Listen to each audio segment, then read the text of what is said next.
following is a special presentation of ESPN on ABC. The Talladega Superspeedway in Alabama, 2 2/3 miles around, the biggest track in NASCAR, a place built with only one thing in mind, speed.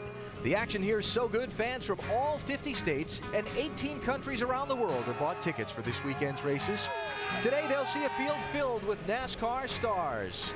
Young drivers, some very well-known names like Dale Earnhardt Jr., all hoping to try and challenge Kyle Busch, winner of 3 straight races. He and the others hoping to avoid the big wreck and take home a big trophy at day's end. NASCAR returns to the biggest, baddest superspeedway around, where last year Kyle Busch experienced a different kind of roll. At 22, he tries to become only the second driver to win 4 in a row.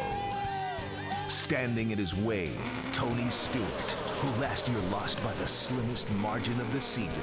If anybody had to go by me, I sure as hell would rather be you. Thank you, bud. It took 10 months, and Tony and his new Toyota had redemption. Tony Stewart will win the season opener at Daytona. 6 wins under his belt. No one is more intimidating here than Dale Earnhardt Jr. Can he find victory lane in his own ride? And everyone is on the lookout for the big one. You think you're going to escape the big one, but you seldom do. Sweet home Talladega, Lord, I'm coming home to you. Bumper to bumper at 190 miles per hour. Buckle up. This is Talladega.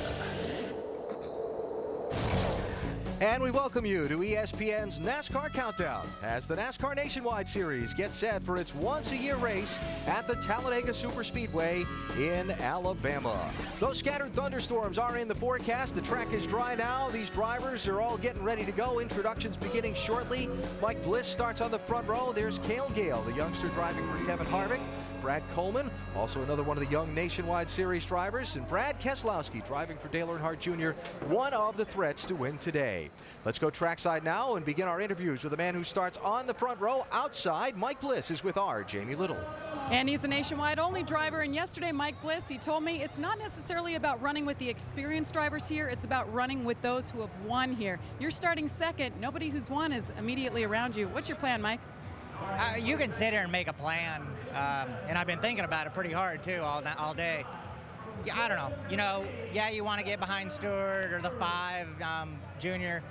I think us Nationwide guys need to stick together and just team up on them, gang up on them. So maybe Jason and I talked a little bit. We're going to try to stay up front. Our Miccosukee Chevrolet was really fast yesterday, and I'm just going to fight and claw as much as I can to stay up front today.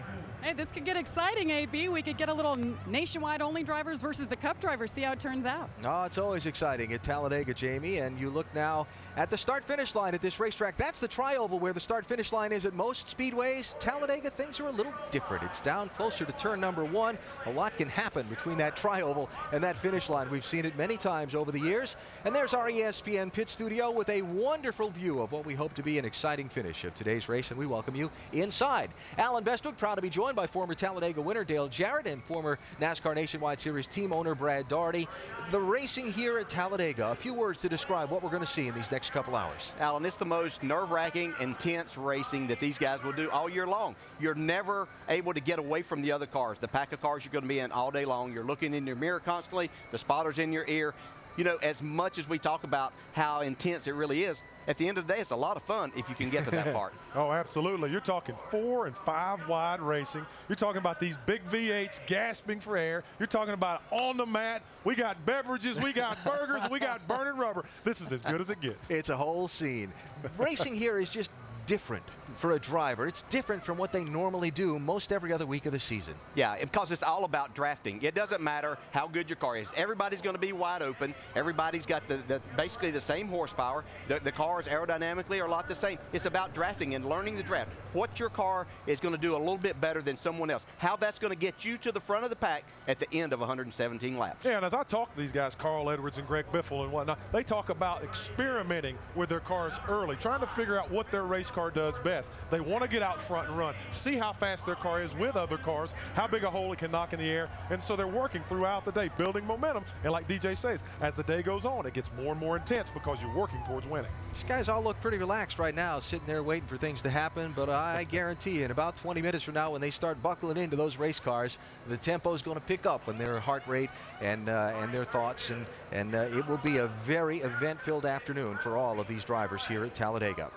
Coming up, the name Earnhardt is synonymous with winning at this racetrack. Dale Earnhardt Jr. in the field, as is his young protege, Brad Keselowski. Could he be a first-time Talladega winner today? We'll talk with the early season contenders for the championship, Clint Bowyer, Carl Edwards, and the series' hottest driver, Kyle Busch. And the big wreck. It usually happens in a Talladega race. Dodging it is one of the keys to winning this race. You're watching ESPN on ABC.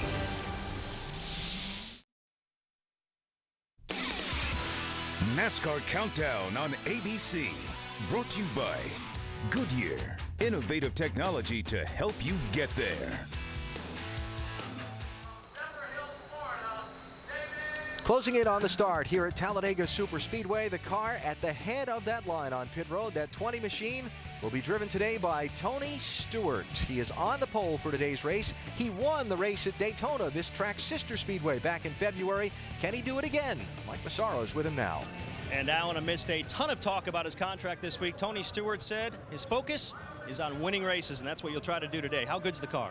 I think it's pretty good. I'm conversing with my truck series driver / expert, Chrissy Wallace here, so she's going to give me the tips that hopefully will carry us to victory lane today. So I'm excited. I mean, our Old Spice car is good. Qualified good, obviously, yesterday, and we didn't get a chance to really run it in the draft, so I don't know what it's going to do in a pack of cars yet, but the good news is in about 35-40 minutes, I want to know exactly what it's going to do in a big pack of cars. Well, if Daytona's an indication, he'll do pretty good. He led 46 laps there, went to victory lane. The only guy who led more laps, Kyle Busch. Can't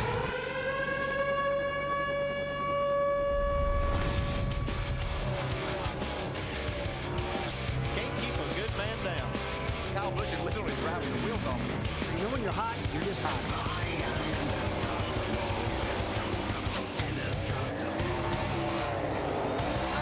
Gets his first win in 2008. Woo! Yeah, boy! Come on, give me a group hug. I love winning. I'll win as long as we can win. Well, Kyle Busch has done a lot of winning in a short period of time. He turns 23 years old next week, and of all the drivers who've won in this series before the age of 23, Kyle has almost as many wins as the rest of them put together. The hottest driver in NASCAR right now starts 8th today. He's with our Shannon Spake. Well, it certainly has been a great month for Kyle Busch. 3 wins in a row, looking to make history today here by making it 4 in a row.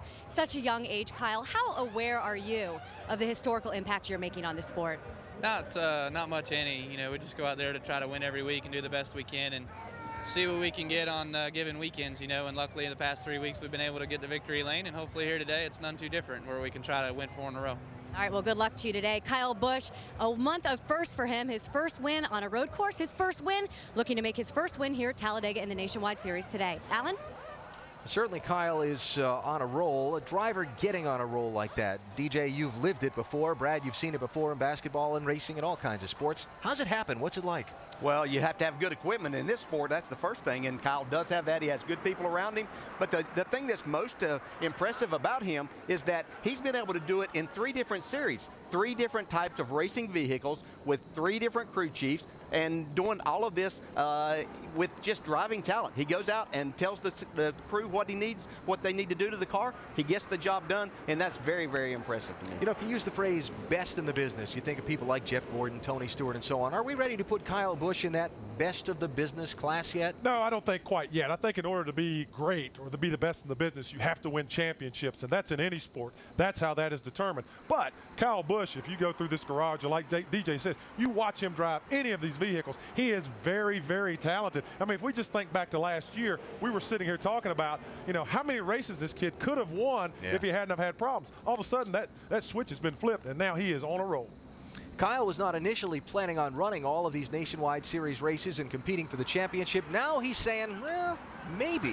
What do you think of the factors that are going to determine whether he competes for this championship or not? I think the biggest factor is sponsorship dollars for Joe Gibbs Racing. Are they going to be able to support this team throughout the entire series? And it looks like that Kyle is something that he's seriously considering right now. But I really believe the bottom line is going to be, do they have the money to make this happen? If anyone in this garage area can receive a sponsorship opportunity, it's going to be Kyle Busch, because when he gets in that race car, he is going to lead laps. He's going to have an opportunity to win the race. So if you're looking for a marketing opportunity, and off the racetrack, he's a very, very interesting young man. So he's a marketing dream.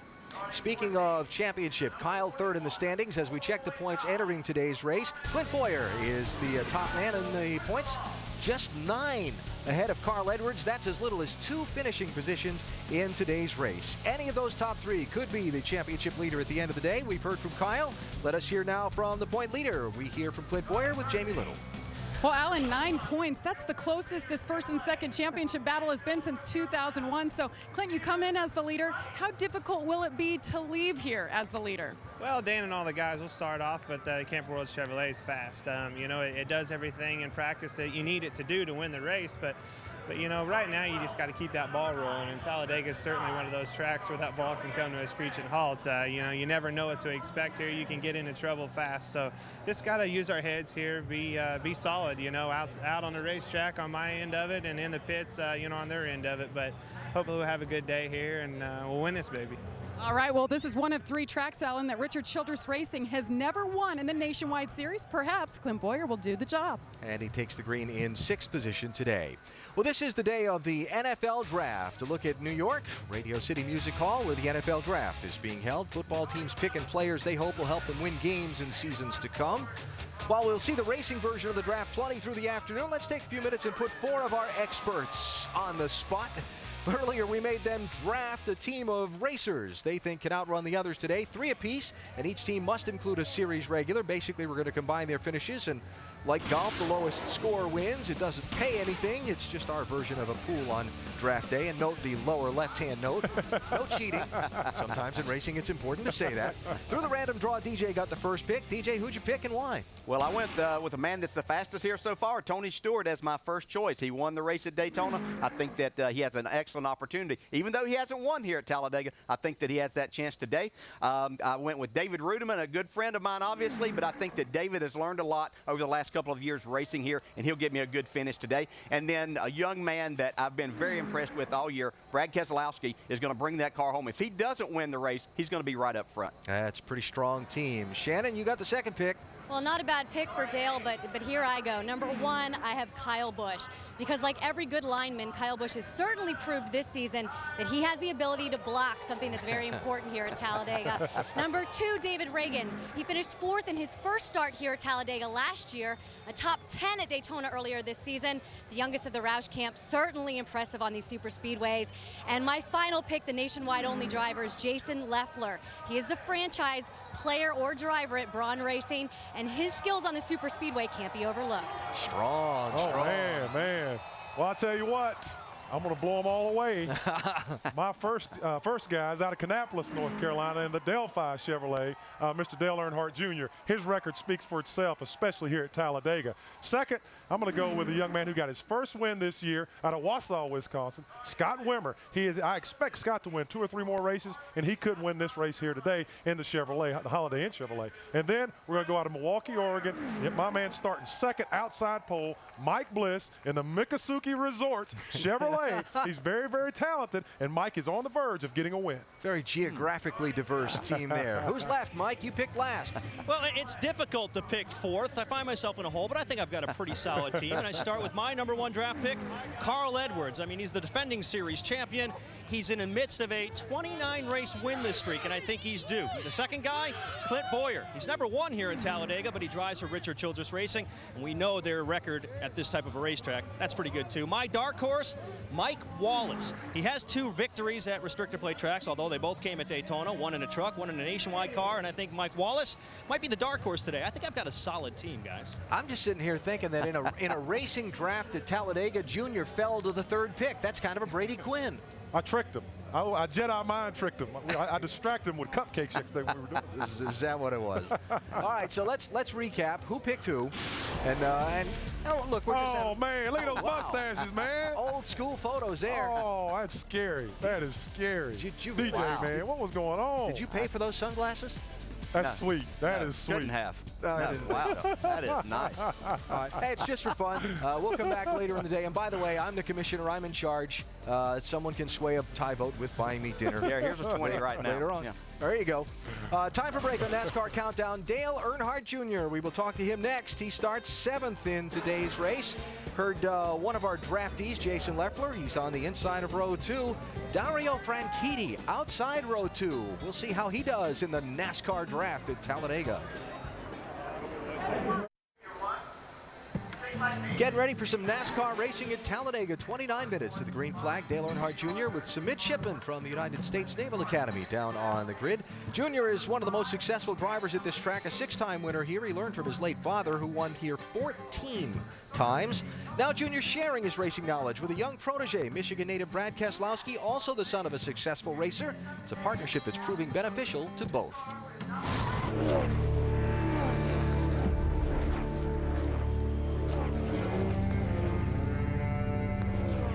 Lap 1, turn 1, and there goes the 88 car, the Navy Chevy, up across the racetrack.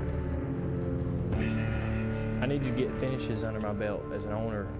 We were losing money and spending money hand over fist, and we were just going through so much inventory. I just had to get to where I could finish some races because we were going down, we were sinking shit. I talked to Brad at Bristol. He talked about his team and how it was built and what the issues were, to how to get it better, and he understood it really well. I could tell that he could see what was going on around him and was pretty intelligent, so that was great. You know, plus he had a decent ability on the racetrack as a driver, period. And so that's what we needed. That's exactly what we needed. So he fit right in. And there's Brad Keselowski getting his first of 3 consecutive rides in the car owned by Dale Earnhardt Jr. I was lucky to get the opportunity that I've gotten by starting out with a smaller team, that maybe I've learned some lessons that have made me better and more prepared for this opportunity. You got to think Dale Earnhardt Jr. is real proud of this guy. This is exactly what he was looking for, somebody to be solid and bring this car home. It took me a while to convince people that Brad was better than his statistics. He was definitely going to be an improvement and a way for this company to get its head above water. The team overall has stepped it up from last year. I contribute a lot of that to Brad and him just growing up. I feel like everyone's starting to kind of see what I'm seeing, that he's got a good amount of talent. The whole time he's been there and been supportive, and like, what can we do to get better? You know, maybe I'll look at this or that, and you know, he's just always there and always thinking about it, which is really cool to have an owner like that. So as Brad Keselowski continues to learn from Dale Earnhardt Jr., they come to a track where he has had great success that some may say keeps a lot of things that you know that you won't tell other people. How much have you told Brad Keselowski about winning in the draft here? Well, you know, we don't really sit down and discuss it too much. I try to show him what I can in practice, but there's a little bit of an etiquette deal that you have to understand early on to build a trust within the other competitors around you. And that, you do that in practice. You get out there and you run well, and you stay in line, you work together, and you show them guys you can be trusted and whatnot. And that is the first real hurdle. Guys don't want to work with you. Even if you got a great car, guys can shuffle you to the back if they don't want you up there in the draft. So, especially racing against all the Cup guys here in this race today. So, he just has to get the respect from these guys to where they'll work with him and help him, and he can help them, and he'll find himself toward the front most of the day with opportunity to win at the end. All right, Brad Keselowski working on respect. Dale Earnhardt Jr., he's already earned it. Alan? Junior starts 7th today. Keselowski 5th. We'll keep an eye on them throughout the day.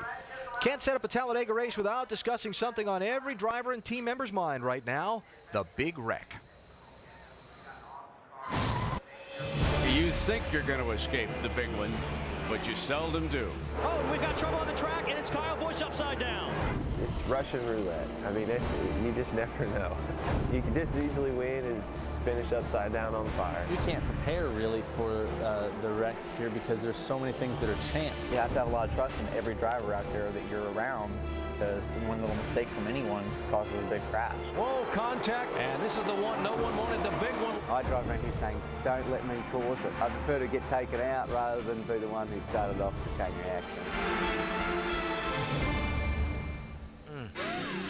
Well, we have seen caution-free races here at Talladega before, but how likely and why are we to see the big one here today? Well, not very likely that that's going to happen because these cars do run in such a big pack. But, you know, Dale Earnhardt Jr. said something a minute ago, respect. And if you have a lot of that out there and can show and give that today, then we're going to have a lot better race, just good, hard racing. But it's a lot to ask when these cars are running that close together for this amount of time. Yeah, as the day goes on, like DJ said earlier, the tensions start to build, guys start taking chances, and just a small chance on this racetrack creates havoc, as you can see.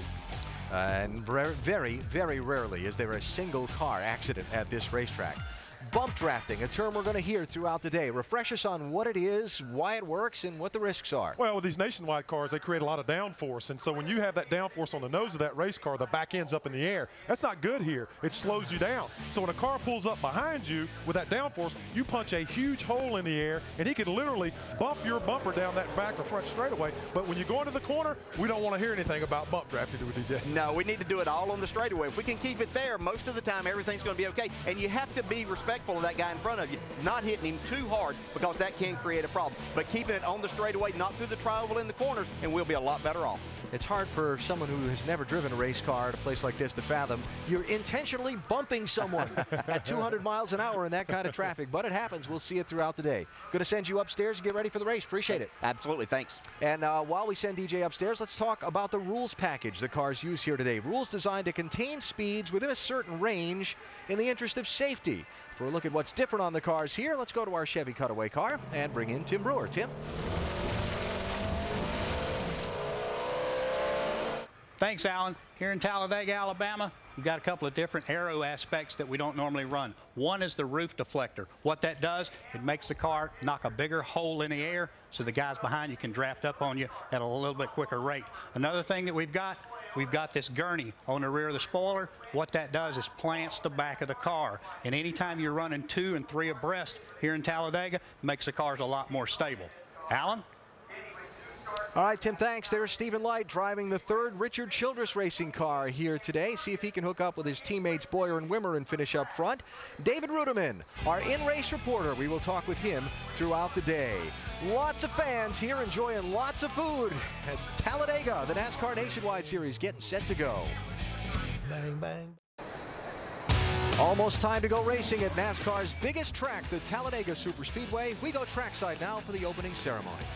Ladies and gentlemen, please rise and remove your hats as the Alabama Army National Guard presents our nation's colors.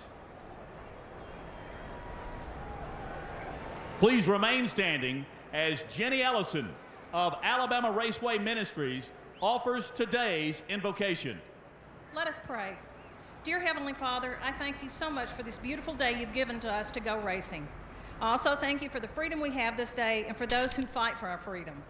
Grant us safety and wisdom for this event, and I thank you for all you do for us. In Jesus' name I pray. Amen.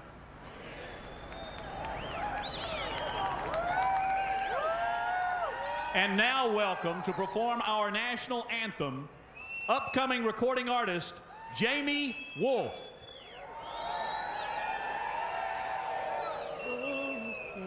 Can you see by the dawn's early light what so proudly we hailed at the twilight's last gleaming, whose broad stripes and bright stars through the perilous fight o'er the ramparts we watched were so gallantly streaming, and the rocket's red glare, the bombs bursting in air, gave proof through the night that our flag was still there. Oh, say does that star-spangled banner yet wave for the land of the free and the home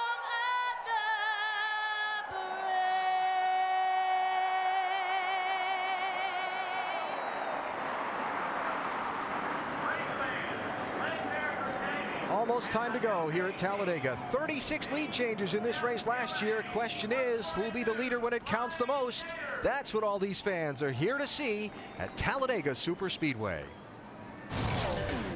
Everywhere you look, there's RVs and people in tents and people sleeping in their cars or vans or whatever. They're just diehard race fans, and whether it be the flags or the pyramids of beer cans or whatever it is. I mean, they're having a really good time.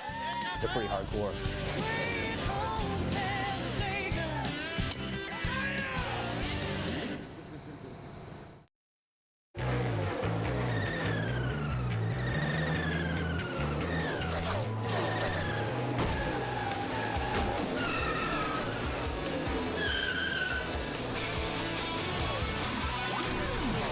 ESPN's coverage of the NASCAR Nationwide Series today comes to you from the world's fastest speedway.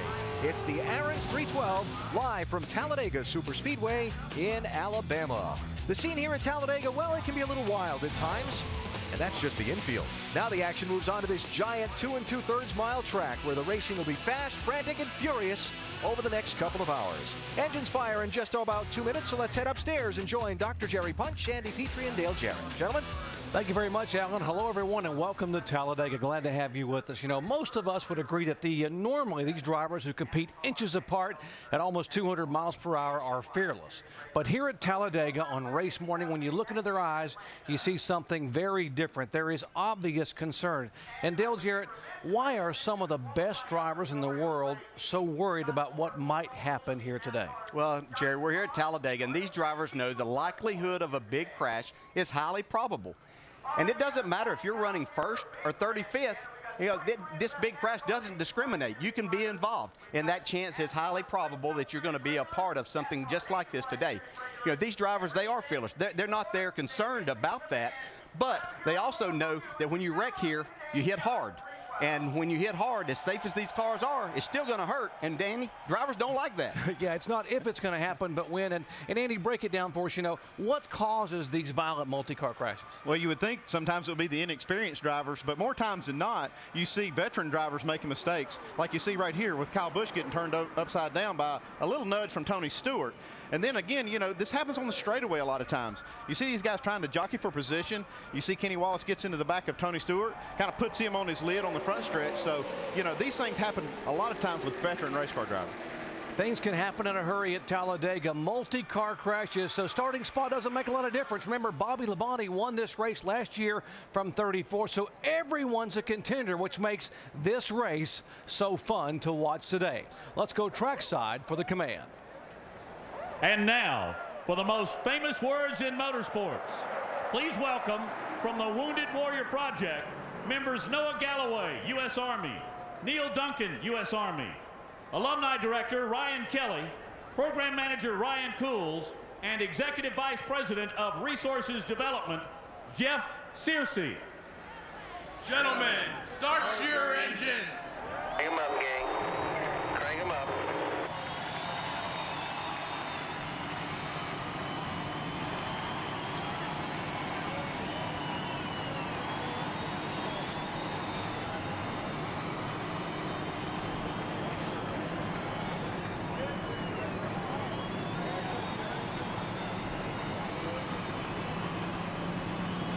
Engines have fired, drivers are cinched up and getting set to go. When we return, we'll visit with our in-race reporter, David Rudeman, driver of the Aaron's Toyota. We'll talk pit strategy with his crew chief, Jerry Baxter, and we'll introduce you to the man who will be his lifeline today from the roof high above us here in the tower, his spotter and cousin, Sean Rudeman. All that and more when we come back to Talladega in just a moment.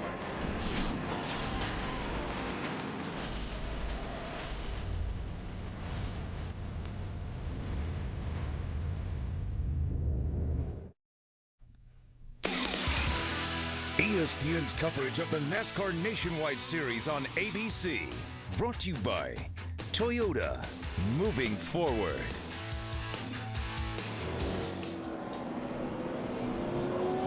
Welcome back to Talladega. Take a look at our starting grid. Two-time NASCAR Sprint Cup champion Tony Stewart picked up his second pole of the year. His first one came at Daytona, and he backed it up with the win in the season opener. Earnhardt Jr. starts 7th, Kyle Busch 8th. And while you watch to see where your favorite driver is starting, let's visit with our in-race reporter, the driver of the Aaron's Toyota, David Rudiman, who starts back in 27th position today. David, Dale Jarrett, ESPN, you have a copy? Yeah, I got you, DJ. Hey, David, starting in 27th today, what type of strategy might we see you employ at the beginning of today's race in your brightly colored number 99 Toyota? Yeah, it's definitely bright.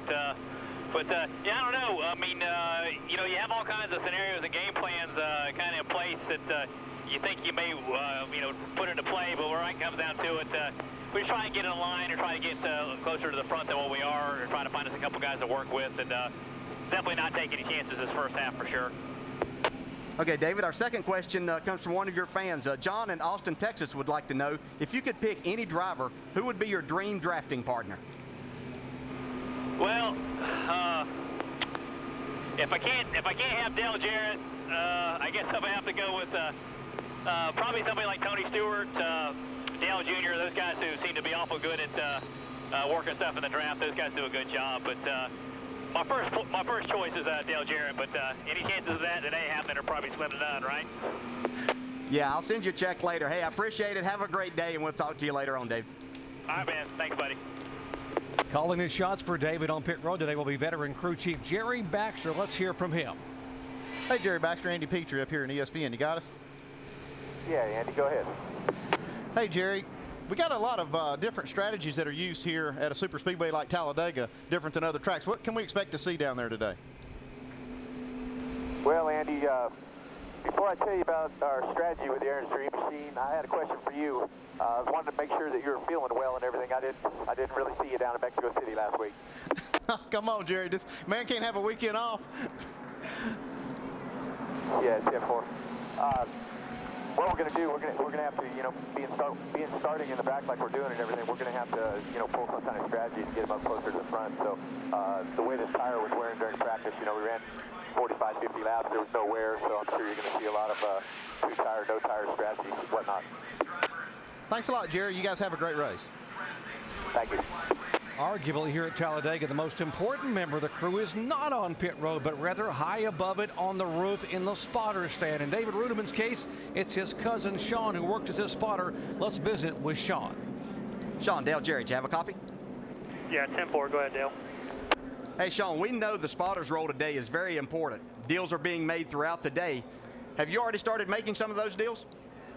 Yeah, I've been talking to Tyler Green here, Mark Green's son, and working with him, trying to get to the front.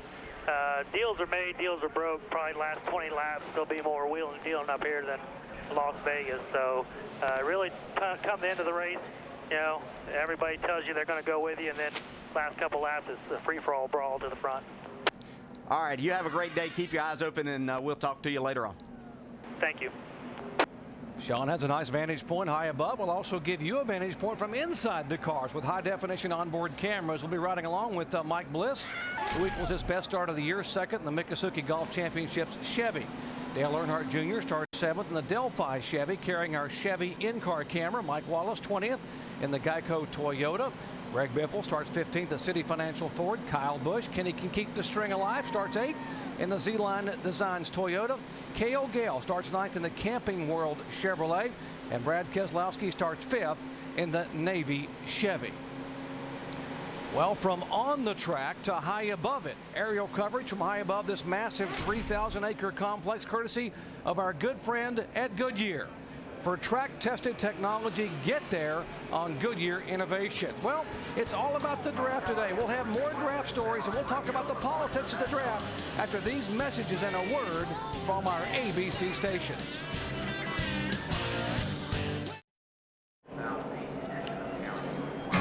Welcome back to Talladega. The Spanish language version of today's race is presented by ESPN Deportes. To access, use the SAP function on your television. All about high speeds and high risks and high drama on the high banks of Talladega. Glad to have you with us at the world's fastest stock car facility. Folks, buckle up and hold on as Tony Stewart and Mike Bliss will lead him down side by side. NASCAR's finest about to be turned loose here at Talladega.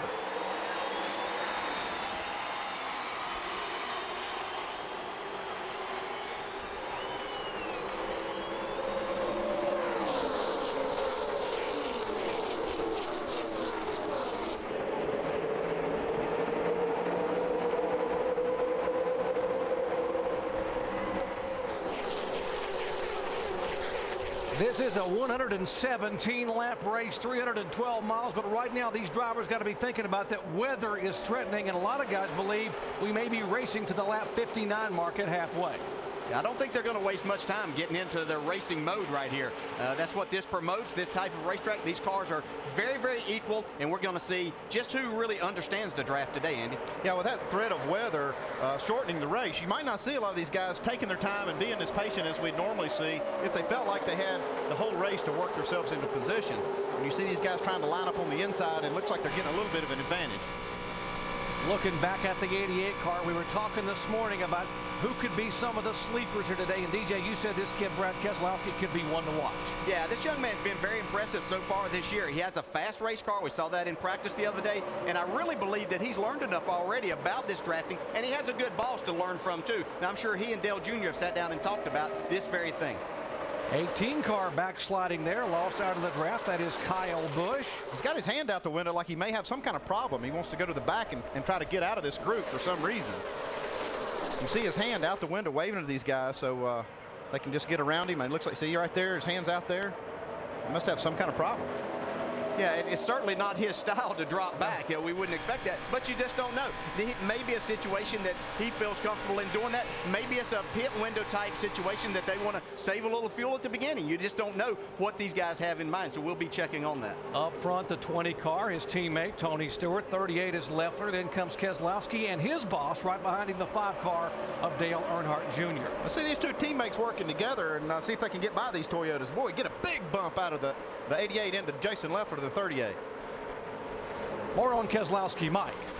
Well, Doc, I had an interesting conversation with his crew chief, Tony Uri Sr. this morning. He reflected a little bit back on his days with DEI. He said in the early days, Dale Earnhardt Sr. would have a meeting, kind of an informal meeting on Monday nights, just at a picnic table, shooting the breeze. They used to call it Monday Night Thunder. During one of those informal conversations, Dale Sr. revealed the many secrets of restrictor plate racing. Those secrets, Tony Uri says, he has incorporated into the body of this particular race car. There's secrets he used at DEI that allowed that team to dominate at places like Talladega over the years, and he expects that'll help Keselowski today. Dave? Mike, must be some good secrets at Braun Racing as well. Talk to the guy who manages both the 32 team for Denning Hamlin and the 38 of Jason Leffler. That is Todd Lose, who used to crew chief these cars. Asked him if they changed anything after they qualified third at Daytona earlier this year. He said nothing. They qualified third again. They just need to close the deal. They've started their restrictor plate races well. They need to finish them well. Doc? There's a look at the Toyota camp there for Jason Leffler, the 38 car, as Leffler hanging on Paul Wolfe, the crew chief there, calling the shots. And guys, the 5 car, Dale Earnhardt Jr. got up high in the draft and just went backwards. Yeah, you could see it. Actually, as Mike Massaro started on there, you could hear Junior come out of the throttle a little bit right but in the tri-oval, and he was trying not to get too much on to Brad Keselowski there. And when he did, he had to go ahead and kind of pull out. I think he felt like he had a big enough push from behind, but that wasn't there at that time. And this is what happened. We'll see him back up towards the front here in just a minute. It seems to me like there's a little something going on because usually that high lane is good at Talladega. Right now, we see anybody that goes in that high lane is going straight back. More on Earnhardt Jr. from Shannon. Yeah, Doc, over the radio, Dale Earnhardt Jr. spotter just came over and said, don't worry, help is a-coming. Now, I spoke with Chad Walters, crew chief, this weekend, and he told me that this weekend has been as seamless on a Superspeedway as it possibly be. He said that they've been happy with their car since the moment they rolled off the track. In fact, they didn't even attend final practice this week. He said they have an unfair advantage here this weekend, and that is what they call the E-gene. And that, of course, is for Earnhardt. Exactly, Shannon. You saw Earnhardt make that move. Looked like the 6 car David Reagan had thrown an anchor out where Earnhardt went by him in the draft, trying to get a little drafting help to get that high line back where he wants it to be. Wow, you see these guys really jockeying for position, and I think if these guys could get organized in that outside lane, it would start coming back to the front. Yeah, it usually, the first couple of laps of the race, the bottom side is the shortest way around, and so these other cars can get lined up and get themselves in order there and stay that way for a couple laps. Then they can start marching back towards the front. But they all seem pretty eager right now. They're not really being patient with one another, and it's going to be more difficult for them to line up and come back towards the front of the pack. A little bit of contact there. Marcus Ambrose in front of the 5 car as they have lost about 18 or 19 positions. There is Earnhardt Jr.'s onboard camera. He is a 6-time winner at Talladega, 5 times in the Cup car and once in the Nationwide cars. You saw Good move by Stephen Wallace, 66, to make the pass. How about Morgan Shepherd coming up behind Dale Earnhardt Jr. here in this 89 car? Great run for Morgan. Look at these guys, man, coming up that outside lane. 3-4 wide. That's why the fans love it here. 3 wide, over 188 miles an hour, inches apart. And look, Tony Stewart's not that far ahead of him. No, you're not going to lose this draft. You know, you're going to be able to get lined back up and go. And as we can see right now, actually the middle is working. And with these type cars, with this type of aero package, that middle is a place that these guys will look to go to make some time. That middle used to be a place you did not want to be, but with this package, it does seem like that is a hole that is created. That middle lane can really suck up to the front. Yesterday, Brad Keselowski told me in the garage area, he said, I have a rocket. He said, my car is actually better than my boss's car, the 5 car. Which means I better get the job done today. Right now, Keselowski trying to hang on and maybe get by Tony Stewart to lead the lap. Brad Keselowski's car does look stronger than Dale Earnhardt's car or Junior's car right now. Look at him taking the lead, trying to take the lead away from Tony Stewart. It'll just be a matter if he has that experience of what to do when you get up there. There's more than just having a fast car and going up there and driving by these guys. Even if you have that help behind you, you have to side draft off these cars and know exactly what you can do, where you can do that to slow that car down. DJ, what makes one driver a better drafter than another? Well, I think you just have to understand what the air does to the car. And a lot of that is experience, and a lot of that Dale Earnhardt Jr. has, he got from his dad, who was, I think, the master at this type of racing. Obviously, if you can have a good car, it helps you to learn that a lot better because you can do things like that. But once you understand that as you're trying to make those passes, it's not just sheer horsepower or that drafting or that bump drafting, it's that you've got to get the air to affect that car that you're trying to pass. And right now, you see this 88 car up front with Brad Keselowski. He's going to learn some things right here about how to win the race, because if you're going to win this thing, more times than not, it's from the front, and you've got to learn how to keep that guy behind you. It's the best time in the world for Brad Keselowski to learn how to do that. Yeah, right at this point, he's going to need to use up and use that drafting partner that he has behind him to his benefit, as we see Stephen Light come to the outside of his teammate Scott Wimmer right now. Stephen Light in the 21 car for Richard Childress Racing, making only his 4th start of the year, and boy is Richard Childress high on this kid from Asheville, North Carolina, at 21. He said, we can't get a sponsor to buy it because they said it doesn't have a lot of experience, so guess what, we're going to put him in cars and get him the experience, and if this kid does what I think he'll do, Childress said he could be in Cup in about a year. And they've got a guy right behind him that knows a lot about drafting, and that's Mike Wallace. He does a tremendous job at these racetracks. He's got a good race car, and that's someone that you really can watch all day long. That'll be a factor in this race before it's over. We see Junior already starting to press the issue here. I would look for him to maybe jump to the bottom right. Well, he's in the middle right now, but there he goes. He's got that push from behind him. He's making that middle work. About 4 wide, courtesy of Dale Earnhardt Jr. Now back to 3 wide, Dave. And for a moment there, Mike Wallace was the big helper there in the middle of that pack. He's dropping back just through the middle a little bit right now. His crew chief, Bruce Cook, told me this morning, Mike Wallace is someone who knows restrictor plate racing. We know that as well. But when Bruce took over as crew chief, he said, I'm not sure I gave him enough credit for how much he knows on these big super speedways. There were years when Mike Wallace didn't run the entire schedule, but he still ran restrictor plate races. And that base of knowledge, that wealth of information, they've taken advantage of this weekend. And they think by the end of this race, they'll have a pretty good spot in this group. Trouble on the racetrack. The 40 of Dario Franchitti has had contact debris off of one car. Are you all clear? You okay? Looked like we saw a tire explode right in the middle of this pack and maybe cause this big wreck. I don't know if that comes from just incidental contact, but you definitely saw some tire debris flying. Yeah, first caution of the day, lap number 10. Franchitti involved, the 91 of Larry Gunzelman involved. There's the carcass of what's left, all heavy damage in the left side of that Dodge. And there's the points leader, Clint Boyer, in the 2 car. You know, we see this close racing, and at times it gets even closer than what we see. There's actually rubbing that takes place, and these cars have very little fender clearance anyway, Andy. You build them to go fast, and so you don't give much clearance. So you said you thought you saw a tire explode there, and that could very well be from a tire rub. We're watching this from high above, trying to figure out exactly what happened. And you can see Dario Franchitti looks like he loses a tire getting into the corner and triggers this wreck. Now watch his car come around right down in front of traffic. Some cars really had nowhere to go. There's the 91 coming along. That is Larry Gunzelman. Hard impact in the left side, again looking down the backstretch. Yeah, right there you can see that tire completely exploding. And I would imagine that happened from some kind of a contact, maybe into the left rear, knocked the valve stem out, or maybe cut the sidewall of the tire. Oh man, that's a hard lick right there. And they're sailing down the backstretch at over 185 miles an hour. Dario Franchitti comes down, and DJ, how tough is it to control a car like the 91 car at these speeds when you got like the left side tires on the grass? Yeah, you've got a lot of smoke, and you're just, you're going, your spotter tells you to go low because the other car is up on top of the racetrack, and by that time you don't have really much chance to miss the car when it comes right down in front of you. As we see Clint Boyer going behind the wall to make the necessary changes and fix the repairs that they need to get back out.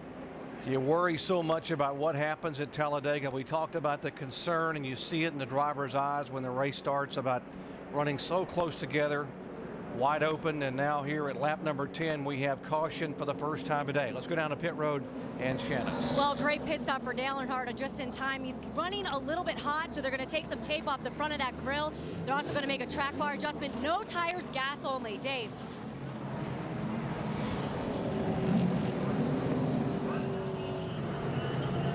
And Tony Stewart in, he said he ran over some debris, wants 4 tires, air pressure adjustment on all 4s, says the car is quick, they're filling it up with fuel. Tony Stewart led the first 7 laps, guys, working hard on that 20 car. He's down and away. First pit stop of the day here at Talladega under caution. Debris, you heard Jamie say, for the 20 car. They took tape off, made a track bar adjustment for Dale Earnhardt Jr. He will lose 3 spots in the pits. Greg Biffle and Dario Franchitti being helped out of his car, and will be headed to the infield care center. We will update you on Dario as soon as we can. Under caution for the first time at Talladega Superspeedway today, lap number 10, hard impact in turn 3. You're watching ESPN on ABC.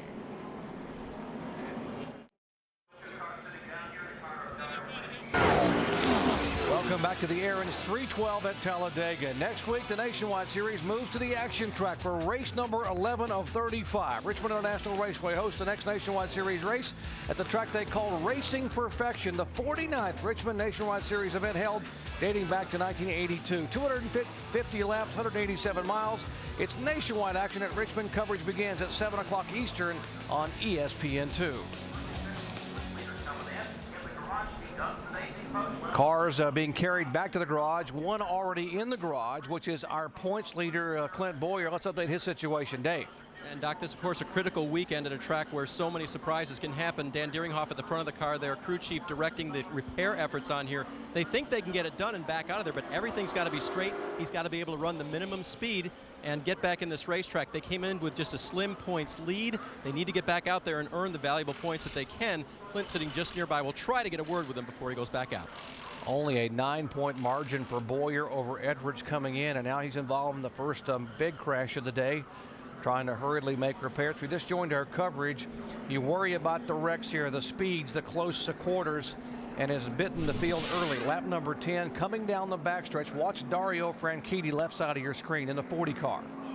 Yeah, the right rear tire just exploded on the car. And he's just a passenger right here, and all these guys are running so close together, nowhere to go. And you know, you got a lot of speed. These guys, you don't think about it. I mean, you do, but you almost don't appreciate the speed that these cars run here. Sometimes it's a false sense of security of just how fast you're going. And when, as I said, when you make that one move, as we can see Dario being loaded onto the stretcher here, you make that one move, and it's not like you can just slam on the brakes then and the car's going to stop, because you're still carrying a lot of speed. Reigning Indy Racing League champion and Rookie of the Year contender Dario Franchitti was helped moments ago into the ambulance air. We'll update his condition momentarily. But let's talk about safety in these cars when you have that kind of impact. So we head down to our Chevy cutaway car and Tim Brewer. Jerry, exactly right. Hey, you got to give the NASCAR people a pretty good shout out, because these nationwide cars, they're the old cars, but the bars did themselves a good job right here. The COT car, they've got foam over here and it would protect it a little bit more, but the car did its job. The other vulnerable area right here, the bar, the foot. The foot probably went over, hit the clutch pedal, or bounced off one of the bars in here, because we've seen him limping just a little bit. But Jerry, we talked about that last week in a conference call. The feet, that's a very, very vulnerable area. Jerry? And Tim, NASCAR is looking at bringing a lot of the other innovations for the car of tomorrow. You see exactly in the left side there, the opening where the contact was with the 91 car of Larry Gunzelman at probably 180 plus miles an hour. And let's talk a little about risk versus reward, guys. There are 12 drivers in this race today, Dario Franchitti being one of them, Clint Boyer another, that are also running full-time in the NASCAR Sprint Cup. 7 of the top 10 Sprint Cup points contenders are in this race today. Andy, I know you were pretty vocal last year as a former Cup owner. You wouldn't have been very happy about that. Well, I was one of the guys that probably wouldn't mind seeing the guys racing every week. I think it's good for the guys to race a lot. But if there's one track that I would not want my star in the race, it'd probably be at Talladega, because these kinds of things can happen so easily. And when they do, they can be devastating. We saw that car there. It was tore up pretty bad. Well, we'll get DJ to answer in a moment. Let's check on the pit stop for Kyle Busch. Mike. And, Doc, a little bit of a fuel game being played by Jason Ratcliffe and the 18 team. They wanted to wait until there was one lap to go before they came down pit road. Kyle pretty happy with the race car. You did see him get out of line, but that's only because he wanted to get out of the mix and drop to the back of the field. 4 tires and a can of Sunoco race fuel. They have a little bit of a problem here, but it's not going to cost them because they were going to pick up at the back of the field anyway. Thanks, Mike. Now, DJ, we saw the 18 car at the top of the show pull a move that we've seen you do before. Back your last win, you did it at the very beginning of the race. We saw Kyle Busch dropping back from the front toward the back to find a comfortable place to ride. Yeah, you know, sometimes we're competitors and drivers, and you don't necessarily want to do that. You're here to race, but you're here to win and give yourself a chance to win. And I've seen a couple of different interviews, and it's impressed me, this young man. I wasn't sure that he would do it because he is such a hard racer, but I saw Kyle Busch say a couple of times, they asked him about not having a good record here at Talladega. He said, you know, it's not that I don't know how to drive or don't run well here, I don't finish well. So I think what he's looking for is just to get to the end of the race and give himself a chance to win this race. It's a different type of strategy. It's not for everyone, but it looks like Kyle is employing that right now. It looked to me like he's always very, very aggressive, and he has been here. And maybe he just took a page out of your book because he's seen how good that you've done with that, that particular strategy here. Well, sometimes it works and sometimes it doesn't, but it'll be interesting to follow his progress throughout the day. Kyle Busch has 6 DNFs, did not finish his here among his combined Cup and Nationwide Series starts. So 6 out of 10 times he's been here, he has failed to finish. And as you said, DJ, maybe he's going to try to change that luck today by dropping back and taking care of the car and staying away from the big one.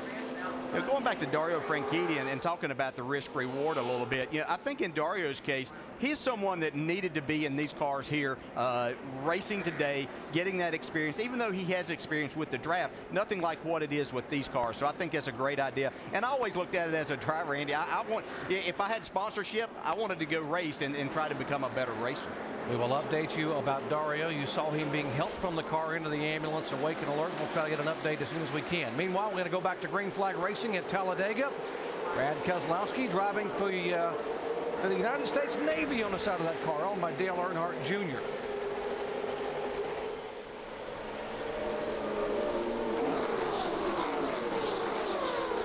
Lap 17 coming up to speed. Jason Leffler looking for the outside and trying to get some drafting help, and will get some from his teammate, Denny Hamlin. Those are team cars, by the way, the 38 and 32.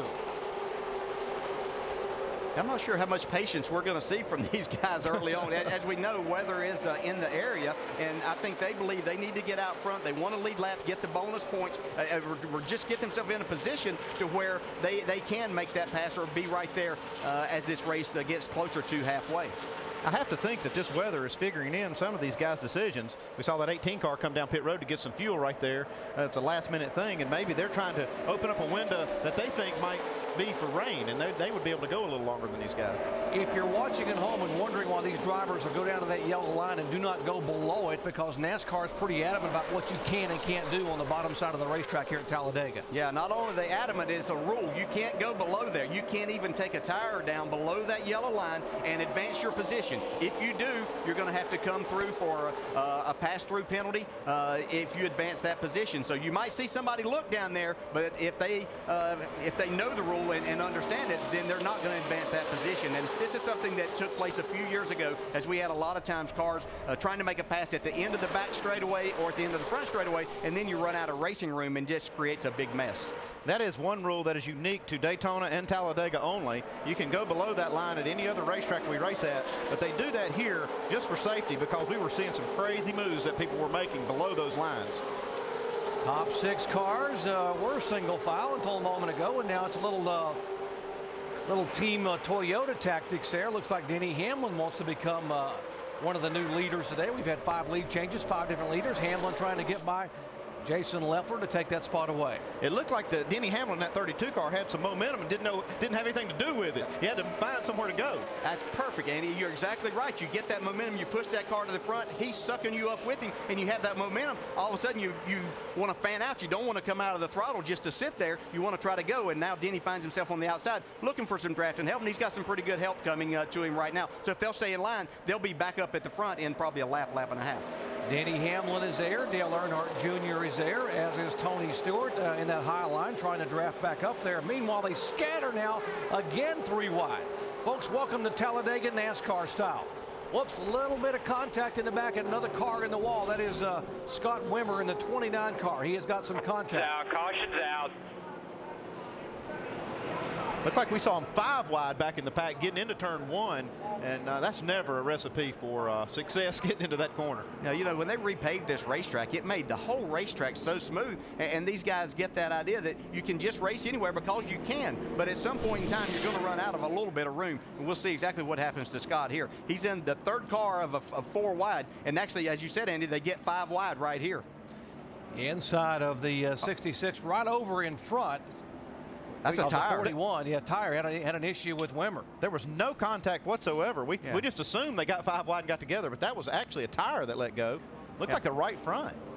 And you know, there again, it could be a situation that did he get into someone earlier with that right front and rub? Because these things are happening way too early for it to be a tire issue. This is something that's happening either from a rub or running over something on the racetrack. Yeah, we're only talking about 2 or 3 laps into a restart here. That's no way that would be a tire issue, like you say, with durability.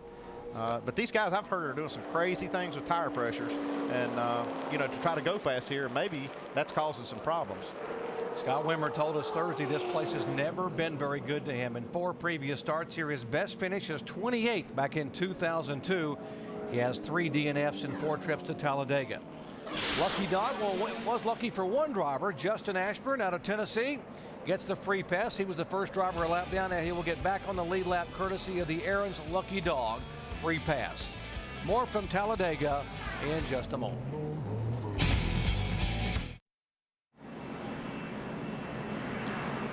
Welcome back to Talladega. Under caution for the 2nd time today. Aerial coverage provided by our good friends at Goodyear for track-tested technology. Get there on Goodyear Innovation. This caution flag coming out on lap number 19. The 29 car of Scott Wimmer having contact in the wall, having a tire issue. And there are some of the shreds down there.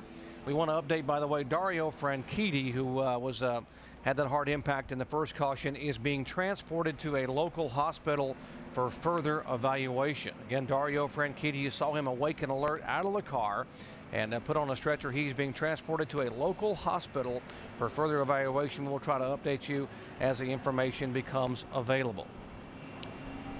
While we are under yellow, good chance to maybe talk with our in-race reporter and try to find out what's going on with some of these cars. We've seen some problems maybe with some tires. Is it tire pressure related, Andy? Well, we'll try to catch up with Jerry Baxter and see if he can give us some insight. Hey, Jerry Baxter, Andy Petrie, you got us? Yeah, Andy, go ahead. Hey, Jerry, I was hearing some rumors last night of some crazy high tire pressures that some of these guys are running. Could that be factoring in with some of these failures that we've seen here in these couple of cautions that we've got?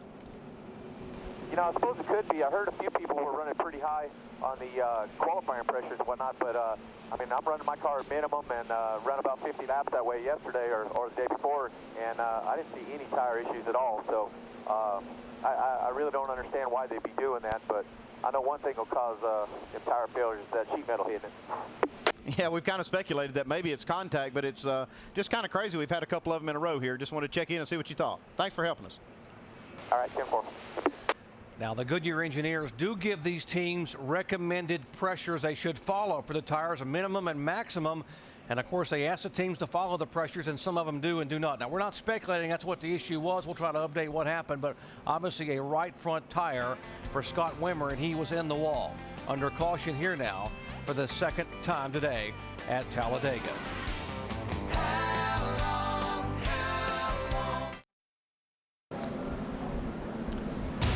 Welcome back to Talladega Superspeedway under caution for the second time today here in the Aaron's 312 NASCAR Nationwide Series event. Jason Leffler is our leader. It is Leffler, Keselowski, Denny Hamlin, Greg Biffle, and David Rudiman. Now let's show you how Leffler was able to get the lead by using our draft track. You see these guys here, they're running second and third behind Brad Keselowski in this 88 car, and they just get locked up, I mean, nose to tail, all but touching, and it actually touching. And you see how when they get in that draft lock, how much speed that they can gain over it. They're going 5 miles an hour faster than Brad right here at the end of the straightaway. Yeah, between that air, the two of them working together with the air and the bump drafting there, the help got Jason Leffler to the front. But that's a perfect example of exactly what happens and how you use the draft. And these teams have been made aware, and as have the drivers, that there is weather in the area. The green flag waving again for Leffler in the 38 car. By the way, it's his 5th time to race here. He has never led until this race. Trying to hold on, and remember, the halfway point is lap 59. The teams are being told by virtue of weather radars from NASCAR that weather could be about a half an hour out. See Denny Hamlin jumping up to the outside right away here. All by himself, and is able to make a little ground on the 88 car, Brad Keselowski. A little pushing and shoving back there. Not that they were going to be patient anyway, DJ, but these guys are in a hurry now, knowing that we could have some rain on the way. Trying to get there. Here's Greg Biffle. Yeah, they got hooked up pretty fast there, and actually were doing some pretty serious bump drafting down the straightaway. Denny Hamlin tried to pull out and make that move to the outside, but he got no help going with him. But he's still not in a bad spot right now. I know he's fallen back and he's lost probably 10 or 12 spots there, but if he gets the right person on his bumper, he'll be back towards the front in just a couple of laps. Get a little help from the drafting partner, from Stephen Wallace in the 66 car. How about DJ Kennington, this 81 car on the outside lane trying to move up? He's actually one of the boys in this mix. Tony Stewart there in the 20 car right in front of Stephen Wallace and right to the outside of Dale Earnhardt Jr. More on Tony with Jamie. Well, Doc, in that last round of pit stops, you know, some drivers took tires, others didn't. Tony Stewart, one of those that opted to err on the cautious side. This is what he said on the radio. Out there, guys, we'll be fine here. I'd rather, after that tire deal we had the other day, I'd rather we ran through, make sure we don't take any chances here early. Oh, there's not a slow down here. Worried about it, bud. We're just going to watch the show. Well, find someplace comfortable then. It'll be coming. And the reason Tony said he didn't want to take chances was in practice they blew a right front. If you remember back the last 2 races, he's blown a tire and took him out of contention. So they're erring on the cautious side right now, guys. It's paying off. He's making a charge to the front. Jamie, that practice was the final session of practice here on Thursday afternoon when Tony Stewart had the tire issue, and Reed Sorgen was involved. The 41 car of Kyle Krisiloff had to go to a backup car, so that's made these guys a little bit gun shy. Yeah, and you can't blame them for that. They're doing the right thing. As we see, Tony has led this outside line up to the front. We see Denny Hamlin getting back there, Mike Bliss going around on the outside. So you get a fast car like Tony has. Carl Edwards was right on his bumper, Junior was right on his, and they made the draft work perfectly to get themselves where they want to be, and that's right up front. Yeah, we were seeing early in the race that you didn't want to be in that outside lane. But I think if you get the right cars up there, like Tony Stewart, he's got a fast car, and once you get that organized, it can really work for you up there. Watching these guys battle up front, what about the NASCAR Nationwide Series points leader, Clint Boyer, who was involved in that first incident, his car back in the garage? Let's check in with Dave. And we can put an addendum on it for when the day started, Doc. So that's no longer the case as they run like right now. This car has dropped to second in the championship points. Clint has jumped back in. The car has been working on the right front of that car. They thought they had it fixed, but when they dropped it back down, the clearances weren't there. The tire was going to touch that wheel well. We've already seen the problems that can cause. So they've been working hard on it, sawing, welding, and they think they've got him just about ready to re-enter the track. When the day began, thanks Dave, when the day began, Boyer had a 9-point lead over Carl Edwards. And now Boyer back in the garage area in the 2 car being shown laps down. The leader still in the garage area. He's being shown some 14 laps behind, and that will adjust the points to there. Now he's being shown 121 points back of Edwards with Kyle Busch, just another 24 back of him. see Denny Hamlin still, he's probably the hardest working driver on the racetrack right now. I just looked at that, Andy. You know he's got a good race car because he's able to help these guys get to the front. And what happens there is his car is fast enough, he's able to stay with the car in front of him to give him that boost all the way. Sometimes you can just get that push down the straightaway, and then the car will jump out in front of you, and then you're just wasting time as you try to get hooked back up together. But Denny's car is fast enough to stay hooked on to the cars that he's been behind and help them get to the front. Mike? Well, Doc, we've talked about the politics of the draft, and it appears some of those politics may have betrayed Denny Hamlin. You know, if you get out of line like we saw just a few laps ago, you can easily get sucked right back like an 800 horsepower vacuum cleaner. Right now, not happy at all with Jason Leffler. He thought because he's also in the Toyota camp, he might have given him some help. He didn't, and right now, he might be holding a grudge. We'll pay attention to that as this race wears on. Mike, speaking of needing some help, 22 seconds ago, the 60 car was in second spot, and now they have gone blowing by Carl Edwards. They beating the 5 car of Dale Earnhardt Jr., his good friend Tony Stewart, as they are just about, I don't think you can get a fingernail between those cars. If he keeps bump drafting through this corner, I think he'll strain that friendship a little bit. That can cause some problems with this bump drafting through the corner. Yeah, you have to be extremely careful, but you got 2 very experienced guys there. Tony Stewart, who has a lot of car control. He can really handle that right through there. Dale Jr. has a very fast car, and he knows what to do with it, so he's not hitting him too hard. Shannon? Yeah, well, earlier in the race, Dale Earnhardt Jr. was battling with some overheating issues. So far, so good. The car has gotten back down to the temperature level that they're comfortable with. Now, Dale Jr. announced this week that he's adding another race to his schedule. He's actually going to race at Lowe's Motor Speedway in another one of his cars. So Dale Jr. Motorsports will field 3 cars in that race. Jimmy Johnson will be in the 5 car, Dale Earnhardt Jr. in the 83, Brad Keselowski in the 88. Quite a lineup, and guys, it will be Lance McCrew on top of the pit box for Jr. in that race. Thank you for the update there, Shannon. Dale Earnhardt Jr. scheduling on running 8 races, now make it 9. And look at the high line again now coming back, and the draft sort of comes and goes, I guess, depending upon how much help you got here. Yeah, you're needing help. And Denny Hamlin seems to get these people to the front, and then they leave him hanging. I can understand him getting a little bit upset. You do that as drivers, but you really just have to put it aside and forget about it.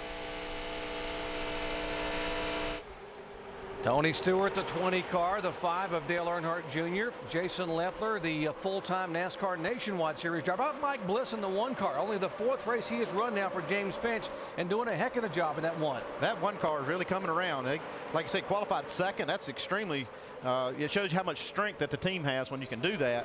And he's hanging right in there with these guys. Yeah, I was interested to see, you know, that James Finch has always had a good restrictor plate program. They produce very good cars. I was interested to see how Mike Bliss would handle that situation, and I thought he would handle exactly the way that he is, being able to do that, being up front. So it'll be interesting as we get down to the end of the day to see if he knows the moves to make and if he's got enough friends out there to help him get to the very front. Here's the 1 car we're talking about, Mike Bliss, the car owned by James Finch. They have Hendrick Motorsports engines. They got lots of horsepower, lots of ponies under the hood there, and you got to have that to get it done at Talladega. 1 car being shown now in 4th position. By the way, the 2 car, Clint Boyer, who was the points leader, back on the racetrack, and they black flagged him because he entered the track improperly. He'll have to come back to pit road. Well, at Daytona, it was Tony Stewart who was showing the way. And then Kyle Busch and Dale Earnhardt Jr. was in the chase. But here at Talladega, it is Stewart and Jr. again, this time 1-2. You're watching ESPN on ABC.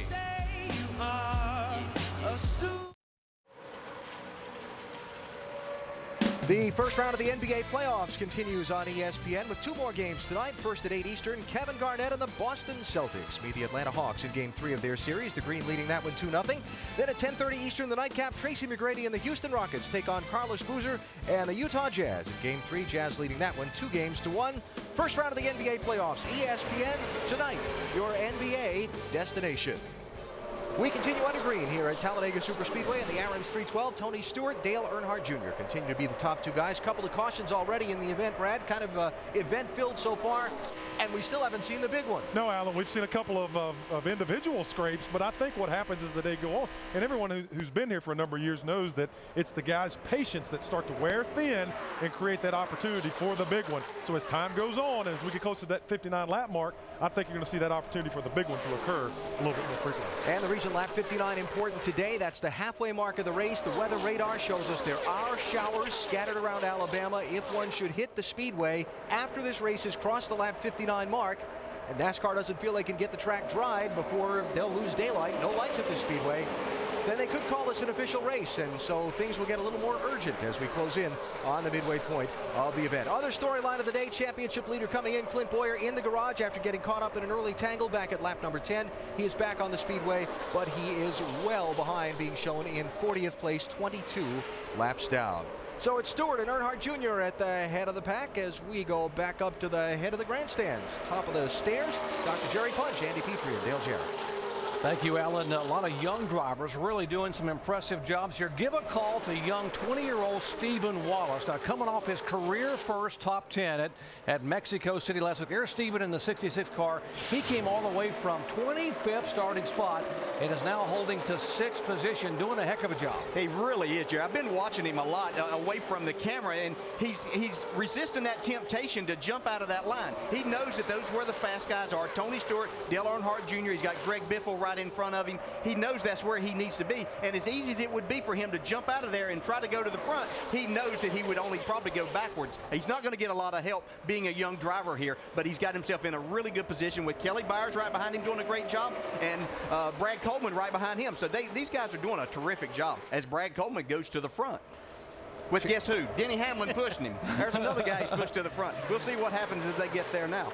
Shannon, you can add on the 66. Yeah, Doc, I spoke with Stephen Wallace today and asked him about this race. And, since the start of the season, Stephen Wallace has really been trying to practice patience. So much so that most of the season he's had a sticker inside of his car that simply stated, "Think smart." Well, thinking smart is certainly going to come in handy for Stephen Wallace today. He told me that his plan was to get through the field, get up to the front. He said it's simple. I just have to stay out of the crash. Sounds pretty simple, huh? Not always so here at Talladega, but we also did ask Stephen Wallace about his draft pick for today, staying in line with the draft theme, and here's what he had to say. My #1 draft pick would be David Stremme in the other H-Reese home Chevrolet Monte Carlo because he's my teammate, and if I don't draft him, I think I'd be in a lot of trouble. But we drafted a little bit for yesterday, and I felt like my car ran real good behind his, so I think it'll be a good draft pick. That would be his teammate, David Stremme. Right now, he's trying to hang on to the 1 car of Mike Bliss. He's got reigning champion Carl Edwards right behind him. Got a little bit of a push from the champion, trying to hang in the top 7 or 8 in the draft. Really got to use patience at this point of the race because these cars are going to come and go. You're going to see different leaders. We saw Brad Coleman get the lead, and then instantly 4 or 5 guys lined up, and they decided how long he was going to lead the race. They just said, okay, we're going by. We're going to line up and go by you. That's going to happen all day long. Yeah, he had a big push from Denny Hamlin getting to the front, but then Tony Stewart and Dale Jr. decided that they didn't like that scenario, and they went right back by him and sent him going towards the back. But as we get back to Stephen Wallace, he's held steady right there. These cars started fanning out, and it's really easy to get excited during that point, especially as a young driver here. You're like, oh my gosh, I got to get up there and take advantage of that run that they have going on the outside.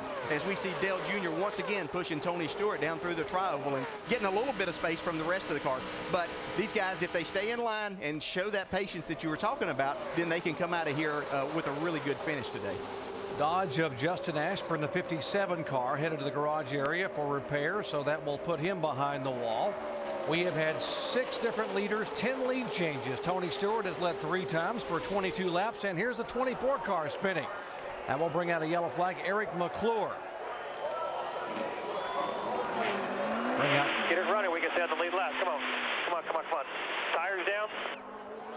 Good four blew out a left rear. It looks like the left rear tire might be up, but the right side tires are both flat. Yeah. He's got both of those flat, so he'll need to get to pit road. Be as careful as he can getting there because we've seen these tires come apart, and that creates more damage. He obviously doesn't have any right there at this point in time.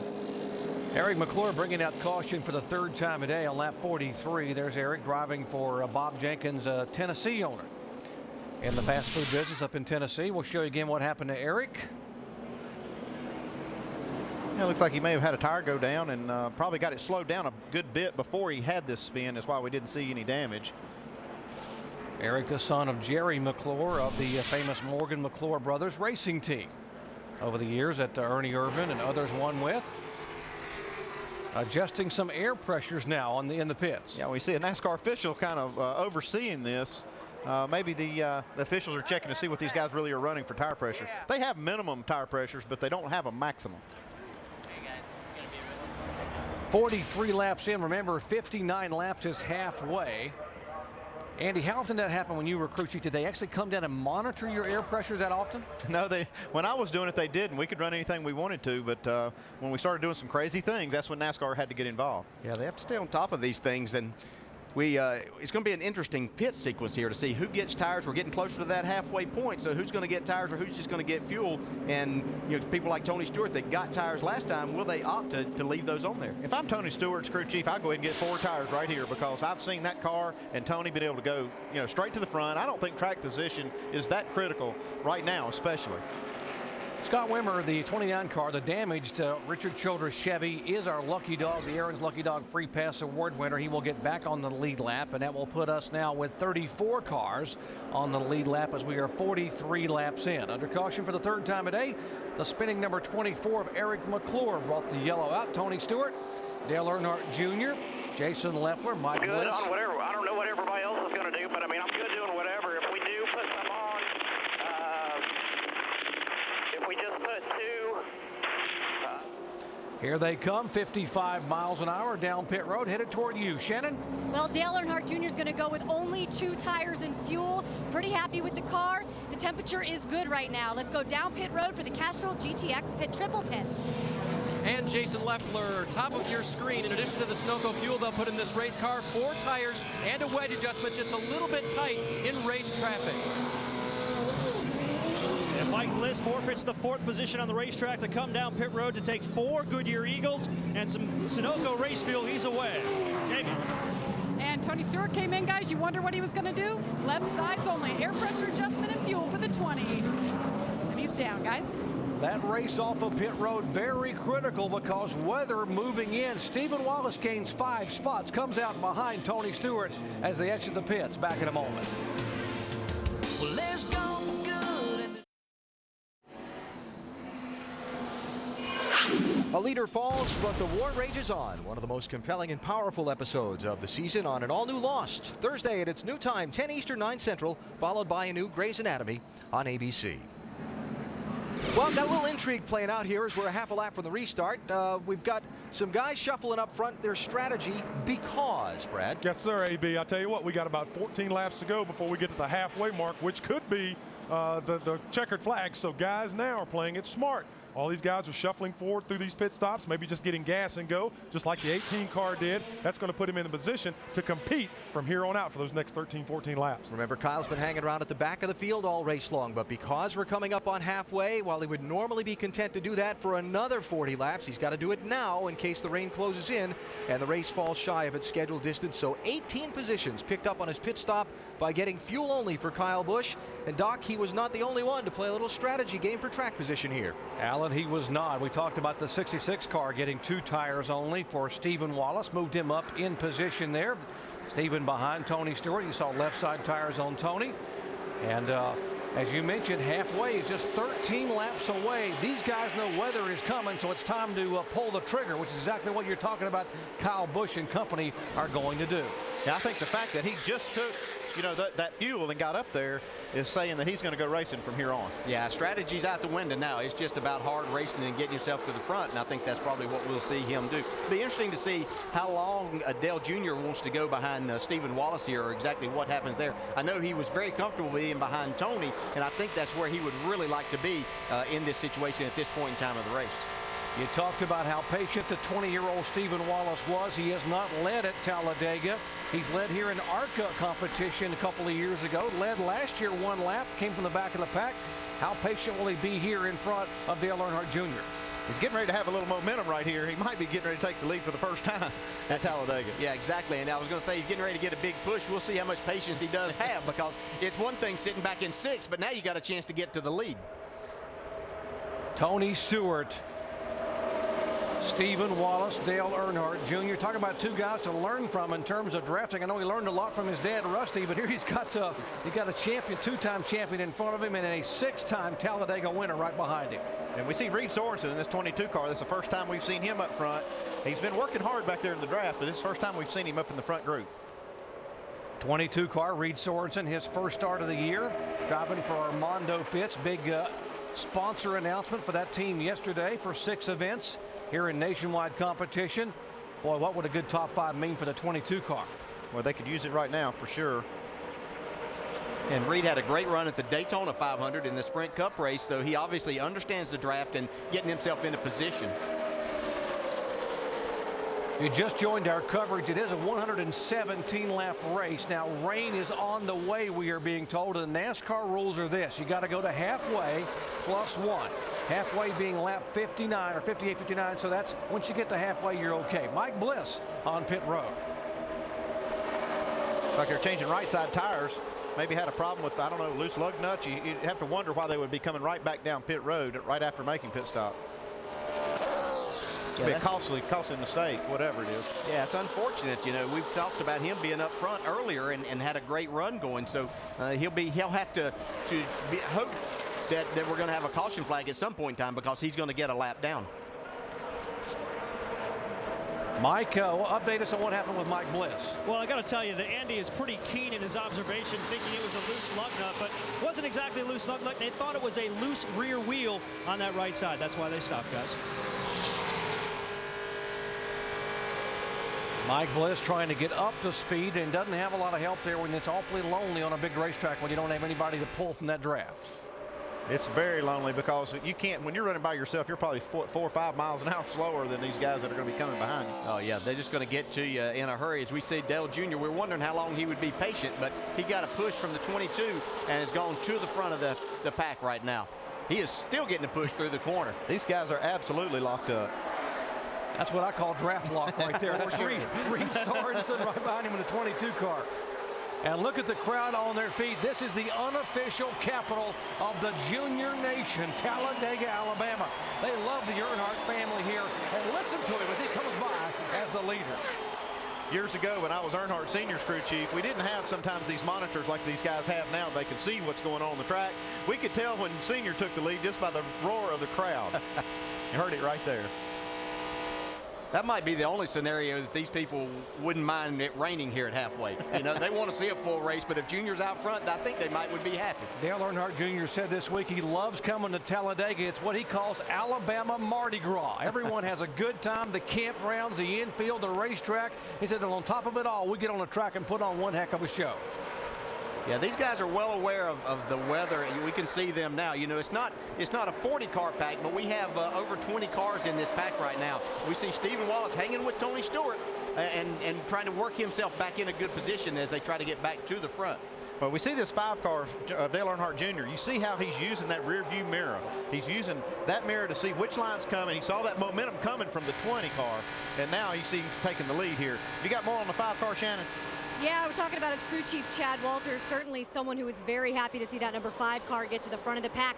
Of course, Chad Walters was serving a suspension this season, 6 weeks. This is his second race back on top of that pit box, the first one with Dale Jr. You know, I talked to Chad Walters today. I asked him what it was like being home watching the races, and he said, I didn't watch them. I couldn't watch them. In fact, the only time he turned on the set to watch the nationwide races, last few laps of Vegas.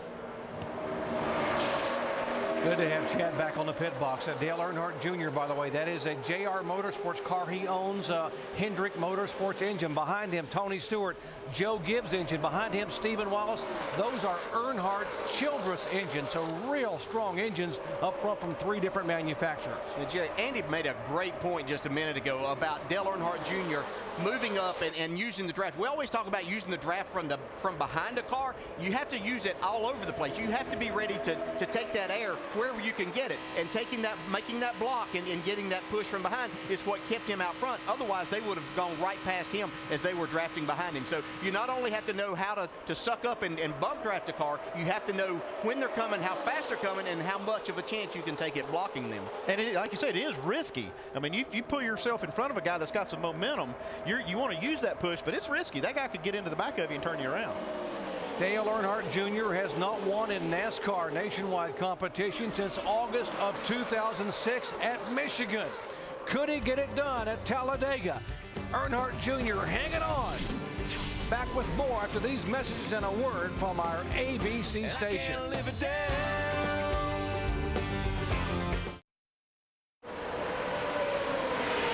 Closing in on halfway in today's Aaron's 312 at the Talladega Superspeedway. Dale Earnhardt Jr. leads as we check our Holiday Inn Express race summary. Some of the facts and figures on the day is getting a little intriguing up the front here because you got these two guys out front drafting, Earnhardt Jr. and Stewart. You got the outside lane trying to work to get to the front. Oh, and by the way, we're closing in on halfway, and everybody's got an eye on the weather radar, too. There's just a little bit going on. I'll tell you what, look at Stephen Wallace. I have been so impressed with this young man today. He showed a lot of maturity, a lot of patience. He's been right up there, tucked up and underneath Tony Stewart for the last several laps. He is doing a great job. Kudos to old Steve Wallace today. So what are the teams thinking down on pit road as they watch their cars on the track? This good racing up front, and, oh, by the way, the weather radar, too. Time for Nationwide to get you up to speed. We start with Shannon in the race leader's pit, or at least he's the leader for now, Shannon. Well, Alan, it's been a great weekend for Dale Earnhardt Jr. in that number 5 car. They made first practice. All they did was make a wedge adjustment in that first practice, did not compete in final practice, and the car has been good all day. They had a little bit of a temperature problem earlier in the race, but everything is great. Chad Walters said, we have an unfair advantage coming into this race. We have a great car, a great track, and of course we have Dale Jr. behind the wheel. Jamie. Shannon, Tony Stewart started on the pole. You're looking at the front of that Camry right there. He just came on the radio a couple moments ago and asked his crew chief, Dave Walters, who's behind me? Dave Rogers, I should say. He said, who's behind me? Dave said, that's Stephen Wallace. And Tony, of course, came back and said, that's why I have that uneasy feeling in my stomach. He's not sure what to expect from Stephen, but so far, so good right now. They're running in the draft. You see the 20 right behind the 5. Shannon?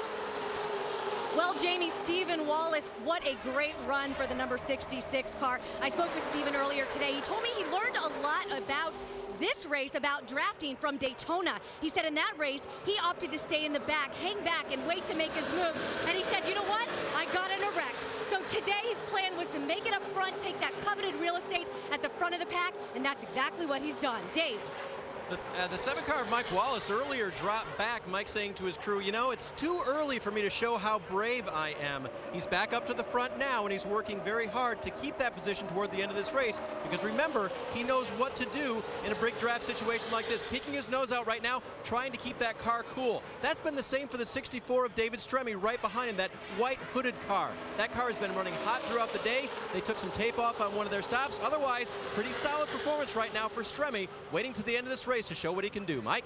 And Dave, we've just crossed the halfway mark, meaning this race is official, and that is very good news for everyone in the field, including the 25 car of Bobby Hamilton Jr. Now, Hamilton may have taken Mexico City in that race off a week ago, but it wasn't a light week by any stretch of the imagination for this team.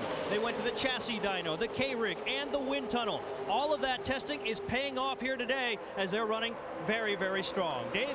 Jason Leffler is right behind him in that black and red number 38 car. His best role today may be in a supportive one. This morning, the crew told me that that car pushes better than it leads. Of course, he'll take the lead if he gets the opportunity, but most recently, he told Kyle Busch's team he could push that Toyota anywhere on the racetrack. I believe Kyle might appreciate that. Right behind him, the 99 of David Rudeman, having a solid run today, but he also dealing with the heat issue. They've removed all the tape they can that is tabbed on the front of that front end. So if they get any more heat build up in that engine, they're going to have a tough time. They said, David, if it gets up to 260, we're in trouble. Right now, it's about 235.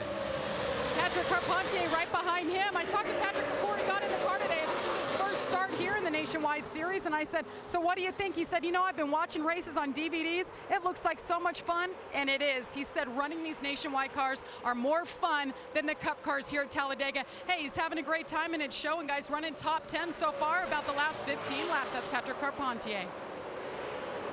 So that's how things look at the front of the pack. We are past halfway. Is the rain that close? We'll keep an eye on it. Right now, though, Dale Jr. and Tony Stewart continuing to hold off all challengers. They're in the top 2 spots. We'll come back to Talladega in a minute.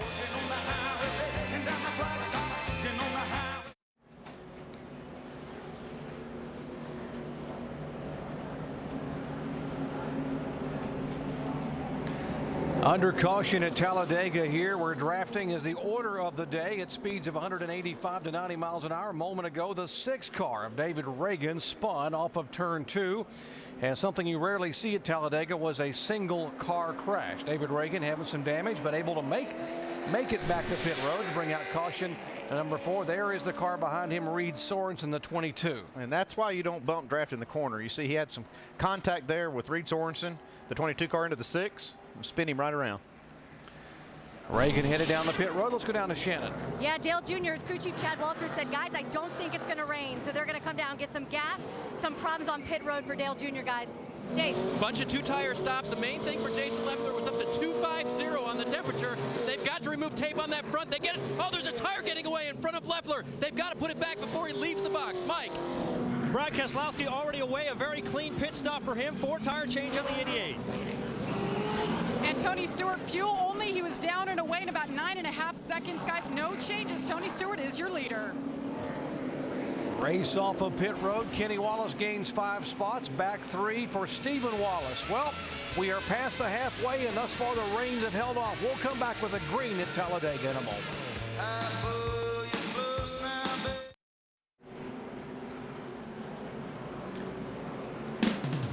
First round coverage of the NBA playoffs continues on ABC tomorrow with 2 games. First at 1 o'clock Eastern time, King James, LeBron James and the Cavaliers take on Gilbert Arenas and the Wizards in game 4 of their series. Then at 3:30 Eastern time, how about Tim Duncan and the defending NBA champion Spurs meeting Shaq, Steve Nash and the Suns in game 4. Spurs lead 3-0 in that series. NBA playoffs first round game 4 on ABC Sunday. Your NBA destination coverage begins with a GMC NBA countdown at 12:30 Eastern. We are under caution here at the Aaron's 312 at Talladega. Caution for the 4th time today, coming out lap 62. David Reagan spun. Now let's show you what happened a moment ago to the 5 car of Dale Earnhardt Jr. on pit road. Yeah, you got these guys all trying to get in and out of these pits real quick, just getting fuel, but these cars coming in are blocking the guys trying to get off pit road. Good job for Junior not to get into this 59 car of Marcus Ambrose. 65 of 117 laps are complete, and now we are past the halfway. They still say there are threatening skies, but they were concerned about rain some 15 minutes ago. It has not gotten here. We may get a chance to go full to the checkered flag at lap 117. Tony Stewart will come down and lead him at lap with 51 laps to go. David Rudiman, our in-race reporter from way in the back of the pack. Rudiman started back in 27th position. Earnhardt Jr., Mike Wallace, and Carl Edwards in the top 5. By the way, for you David Reagan fans, he stayed on the lead lap after that spin off turn 2, that little bump draft push he got from behind by Reed Sorensen. So good job by David Reagan and the Roush Fenway team.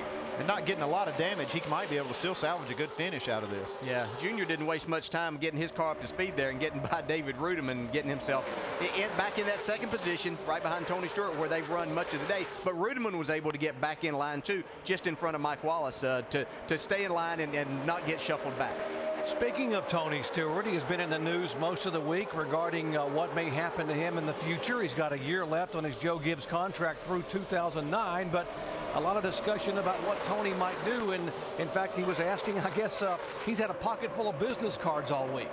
Yeah, you know, and we can speculate all that we want. We're never ever going to know the whole story and everything that's coming Tony Stewart's way. So, you know, it'll be interesting for us in the media to talk about it a lot and speculate what Tony is and isn't going to do. But the only people that know are Tony and his business people. And he has opportunities there, and that's just what he's doing, is exploring those opportunities, seeing what's out there before he goes and signs something else. He may very well go back with Joe Gibbs Racing, but I do know that he has some very interesting offers, and he has it in his heart that he really loves Chevrolet. They've been good to him over the years, and so that might be a determining factor because of that relationship and friendship that he's had with them over the years. He was adamant in the garage area, Andy, that he had not asked out of his contract. That was misconstrued. I guess he said, I have not asked out of my contract with Joe Gibbs Racing. What I want to do is begin the plan for the future, and some people are speculating his own race team, a la what Dale Earnhardt Jr. has done, except in a cup version. Well, all I can tell him is be careful what you wish for, because running one of these Cup teams is tough enough, and being a driver and trying to be part owner might be a lot, you know, he doesn't really know what that's going to entail. But it might be intriguing to him. You know, Tony's never gone the conventional route.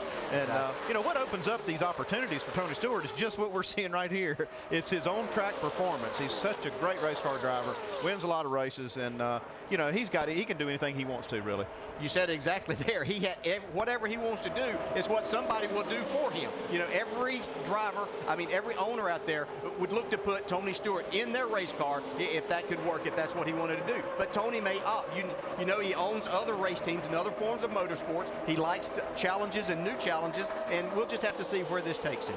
Speaking of making plans, there are 3 Wallaces running in the top 7. Could they consider linking up, Dave?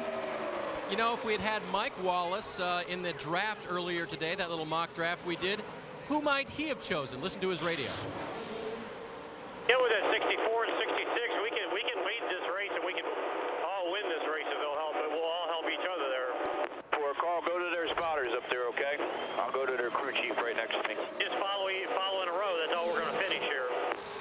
That's Mike Wallace in the 7 car, Stephen Wallace in the 66, and David Stremme in another car owned by Rusty. Oh, we got a spin.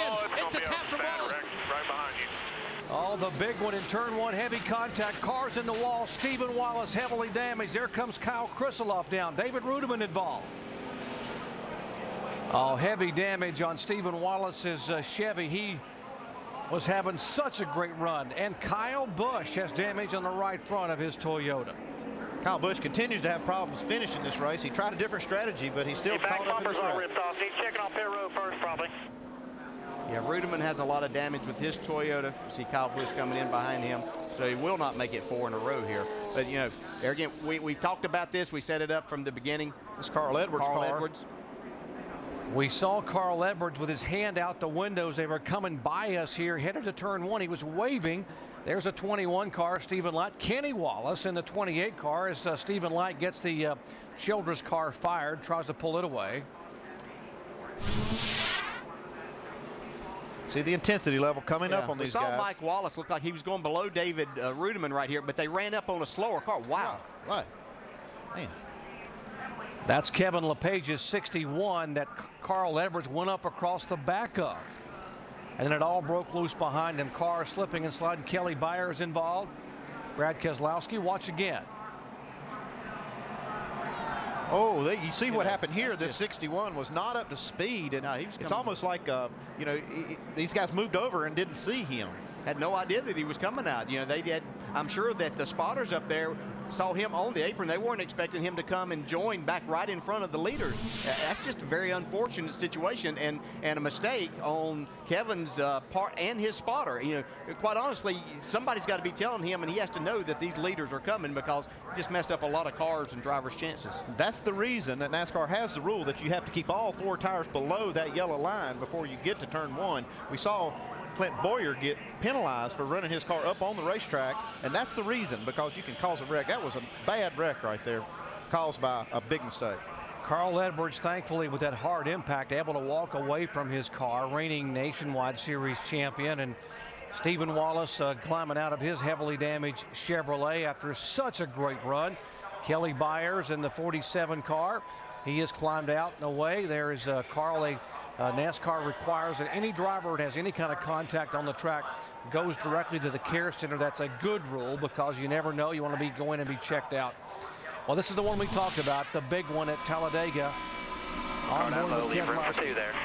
Say hi, go high, go high. Go high. Yep. Now David Rudiman's onboard camera will show you what David saw. There's Mike Wallace.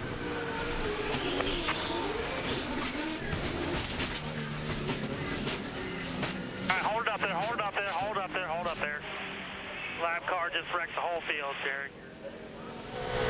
Kyle Busch thought he could hang back and avoid trouble, but it was not to be. He was involved as well. These guys at this point are going through the tri-oval and just racing as they normally would. You see that 88, 59 to 1 back. Slow one down low, slow one down low. Watch this, watch this. That's a huge mistake on Kevin LePage's part to pull up front of this group. Go.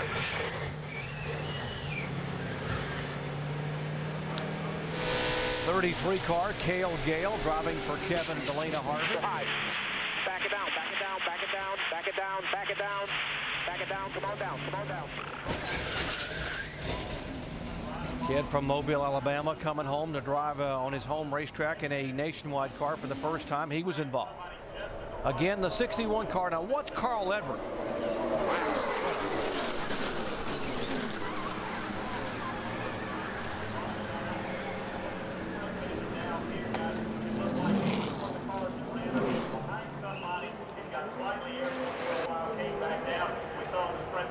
Looking up across a racetrack from turn one, there comes a Reed Sorensen just sliding right over the camera. Right into your living room as these cars come by at 180 miles an hour. DJ, in terms of Carl Edwards and how much time or how little time he had to react, what is that like in the car when you suddenly you look up and there's another car sitting there and you're running 100 miles an hour faster? Yeah, there's nothing that you can do, and obviously Carl had no idea that car was going to pull up onto the racetrack. You really can't see anything in front of these cars, so you have no idea. You saw Mike Wallace was making a move to go to the inside of David Rudiman. He shot back to the right when he saw the car pull up on. I'm sure it took them all by surprise, the ones that could see, but it's a terrible feeling. You know, most of the time you see that happening as you're going through an accident, but this is just very, very unfortunate that these guys were doing such a great job having a great race and then to have something like this to happen. So, you know, we're seeing that right now these guys can't work on these cars under the red flag condition. They can look at them and see what they need to what tools they're going to need, what all they're going to need to fix, but they are not allowed to work this time. So it's just a very unfortunate situation and one that really could have and should have been avoided. Yeah, no excuse for that kind of an accident right there, because there's rules in place. NASCAR has strict rules on these cars staying below that yellow line until they get to the corner, and you know, Kevin should have stayed below that line. Latest count is at least 14 cars sustained some significant damage. 2 or 3 others may have minor fender damage, and again, they cannot work on these cars during the red flag. A lot of debris will need to be picked up down in turns 1 and 2 as we are under a red flag condition at Talladega. It's what everybody dreads here at Talladega, the big one. And it took out as many as 16 cars, lap 70 in turn 1, hard impact. Back with more updates in just a moment. The ring of fire, the taste of love is sweet.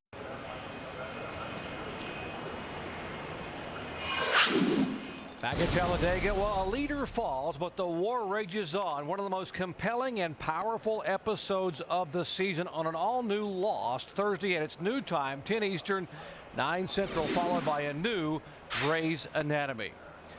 And speaking of lost, here are the drivers who have lost a chance at a good finish at Talladega.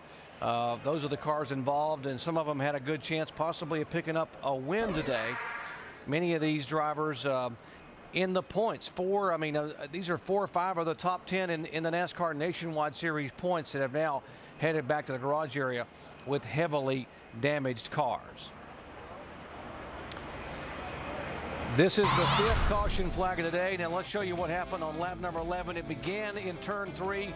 Tire issue for the 40 car, and the reigning IRL and Indy 500 champion Dario Franchitti comes across and this gets hard impact into the left side of his Dodge. He's been taken to a local hospital for further evaluation. And this latest one here on laps 70 and 71, at least 16 cars involved.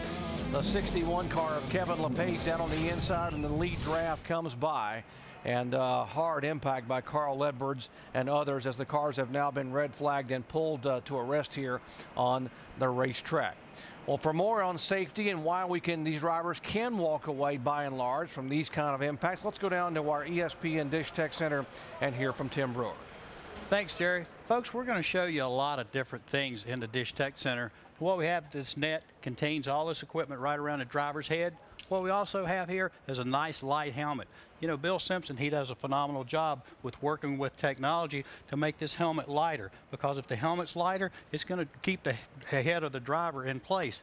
Another thing, that Hans device. You know, I wish this thing would have came around a long time ago because it holds the driver's head.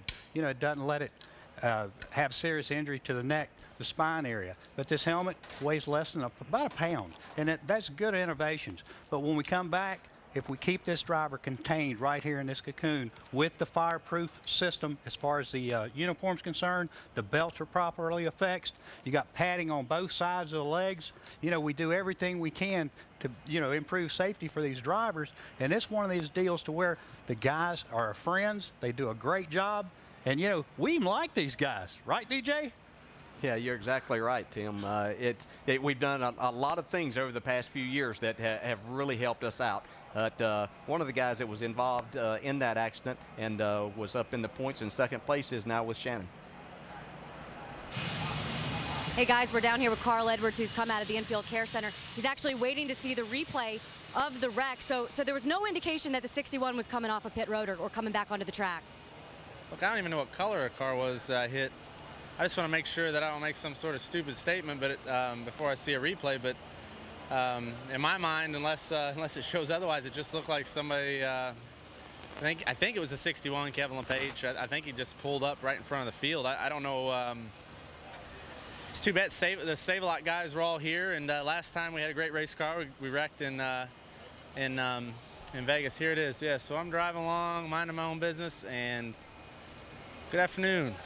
That was, I don't know what, I'm just glad I didn't get hurt there. Glad I didn't get a piece of roll bar or something like that stuck through my floorboard. Well, it certainly was a big hit from what we saw on TV. How are you feeling right now? They've released you, but how do you feel? I'm great. I'm just really frustrated. I mean, this whole restrictor plate deal it's a great spectacle. You know, it's great for the fans, but stuff like that could kill somebody. That's just the bottom line. All right, well, Carl Edwards, good to see that he's out of the Infield Care Center. Mike? And another guy studying the replays was Reed Sorensen. Unfortunately for him, he was one of the few guys who was able to drive his car back in here. Do you think you guys can repair this thing and get it out? I don't know. It's I don't know if I should have driven it back, but we did just so these guys could look at it. And it's like a junkyard in here with all these cars. Just hate it for these Supercuts guys. They did a great job all weekend. Just came in, tried to get a good run for them, have a little fun, and it was fun. You know, I was having a great time out there today, and I can't thank them enough. They had a lot of work to do this weekend already, so I don't understand really what happened there. I just saw the replay there. That was pretty wild for sure, but once you get involved in one of those wrecks, there's not much you can do. What could you see inside the race car during that? Not much. I actually did see one of the cars go up in the air, and you know, I was already in the outside lane, and I just tried to slow down as much as I could, and then you're pretty much a ping pong ball in the middle then. So just hate it for all these crew guys that work on these cars, and you know, once something happens in the front of the field like that, it's pretty much guaranteed there's going to be at least 10 or 15 cars in the wreck. So just maybe need to review the blend rule or something, because that was a non-racing incident that caused that wreck. So maybe they can look at it and try to get it a little bit better, maybe for tomorrow even. Doc? Thank you. My question to our experts up here, is this a function of restrictor plate racing, or is this a situation where a driver makes a mistake and just pulls up in front of somebody, and it could happen at Charlotte or Texas or Las Vegas? Yeah, you know, we've all made mistakes as drivers out here. There's not one in this race today that hasn't made a mistake at some point in time. So we're not trying to hammer Kevin LePage here, but it was a mistake made by a driver, and it was magnified because of restrictor plate racing, because you have that whole pack of cars. You know, if that happens at another track, you might get one or two involved, but because all of these guys were running 25 cars in a pack, and when one driver makes a huge mistake like that was right in front of the entire pack, then bad things are going to happen. I'm so glad that all of these guys are able to walk away and talk about it. I know I've been there. I know their frustration level, because you come into this race knowing that something's going to happen. And again, they were doing such a good job just in normal racing to have something like this take them all out and put them in that position is what is so frustrating for them. Yeah, that's what's a bummer. We were having such a great race. Every one of these guys were running within inches and doing a great job, and then one mistake from one guy like that just ruined the whole race. So. We began the day talking about these guys are fearless, but when you look into their eyes at Talladega, you know that this day is different. They know that things can happen. And we talk about the big one and the things that happen here, the big multi-car crashes. We talk to drivers about their thoughts about what can happen at Talladega in the past and what we just saw happen today. The big one, everyone dreads.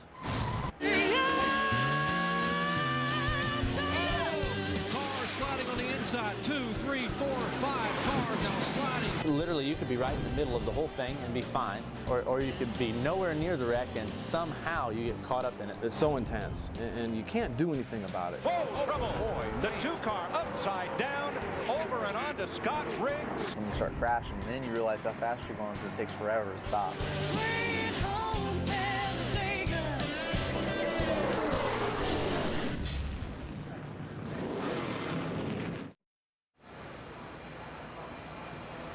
The Aaron's 312 for the NASCAR Nationwide Series at Talladega Superspeedway. Normally fast and frantic racing action right now is stilled under the red flag after a multi-car accident down in turn number 1. An accident begun when a car coming off pit road got onto the track in front of a steaming pack of cars at full speed. The whole pack's coming off 4, but they've got, talking about a piece of debris, they're all going to blow by you, so just stay low. Watch the blend line, watch the blend line. And here comes the pack. Oh. Voice of Kevin LePage's spotter on his radio as he came off the pit lane. Kevin has come from the infield care center now. Let's hear from him with Mike Massaro. And Alan, you can see the disappointment on the face of Kevin LePage as he assesses the damage on his car. Kevin, what happened? Well, it all started when we had a loose wheel and I came down pit road, and as I was leaving pit road, the spotter says pack's coming, so I stayed down till I got in turn 1 and got up on the racetrack, and the first half a dozen cars or so passed me, and next thing you know, I got rear-ended. So you know, everybody's mad at me for pulling up on the racetrack, but you go to the driver's meeting, they said stay low till you get in turn 1, pull up on the racetrack, and like I said, the first half a dozen cars got by me without any problem. So you know, my spotter's been spotting for me for a number of years, and I think she did a great job. And you know, I was down low, had my, matter of fact, left side's lower than the apron, and you know, there's 40 other guys up there trying to spot these things, and they couldn't see me coming out of the pits with this red and yellow race car. Then maybe they need to get new spotters. Well, guys, obviously a very disappointed driver there. So thoughts of Kevin LePage there on his involvement in that accident. I want to bring in DJ, Andy, and Doc from up in the booth and talk about this now. The instructions the drivers are given at the drivers' meeting about the blend rule. And let's just talk about that for just a second. Kevin is there saying that it's till you get to turn 1 and then you come up on the racetrack. Correct me if I'm wrong, but my understanding is that the instructions for today were that you had to stay with those wheels below that line till you got around to turn number 2. Am I wrong on that, or are we in agreement that that's what the instructions were? Alan, we are beside the NASCAR tower up here, and we have been told that the instructions were indeed just that you had to stay all 4 below the yellow line, the blend line, and you could then put 2 tires above it as you're going into turn 2, and then you could get above it in turn 2. So their instructions, according to what they're telling us, was that you could not come up on the racetrack right there. In fact, Clint Boyer was black flagged when he came back on the racetrack earlier today because he went up across that line at that point onto the racetrack and was brought back down pit road. So DJ and guys, when that happens, unfortunately, there's a huge speed discrepancy, and then we saw the results. Regardless of what the rule was, it takes just a little bit of common sense right there would tell you not to come up on the racetrack when you got these guys were racing 3 and 4 wide at times getting down in there. So, there wasn't a lot to be gained by trying to pull up on the racetrack at that point. And you took exactly what I was thinking, that sometimes you just forget about the rule and you use common sense because, again, this is a totally different racetrack. The rule has been different over the years and things. It used to be that you could put your left side tires on the yellow line going out there. But regardless of that, you have to look at the situation and take into account that these guys are coming over 100 miles an hour faster than what you were running at that time, and you give them room and then you fall in. It's unfortunate that he had the problem, but you just created a bigger problem. All the carnage down in the garage area, and 16 cars heavily damaged, and you saw a moment ago the distant look of one Brad Keselowski who thought yesterday he might have a chance and might have the car to get his first win here today. Let's go down to Jamie. Well, and he even led some laps early on in the race, and he was just watching our monitors to see the replay. And Brad, what was your assessment of what took place? Well, obviously the 61 car pulled up in front of the field. I don't know why. Maybe he didn't know the field was behind him. It's hard telling, but tore up some cars and unfortunately got us. We're not that bad. We just hit with the right front wheel and broke the center link. Once we get that fixed, we'll be right back out there and hopefully won't lose too many laps and go get some good points out of it. Because, of course, guys, more laps on that track means more points. So his car, one of the lesser damaged of all 16 cars involved. So Brad Keselowski looking to get back out there, guys. Trying to hang in the top 10 in the points, Jamie. He had led 3 times today for 9 laps. And you see now, you wonder why these guys are not working on the car. The Navy crew, they're not allowed to touch the car under a red flag. Brad Keselowski driving for JR Motorsports, Dale Earnhardt Jr. There's a look at his season. His best finishes, a couple of 4th place in 2008 NASCAR Nationwide Series. You're watching ESPN on ABC.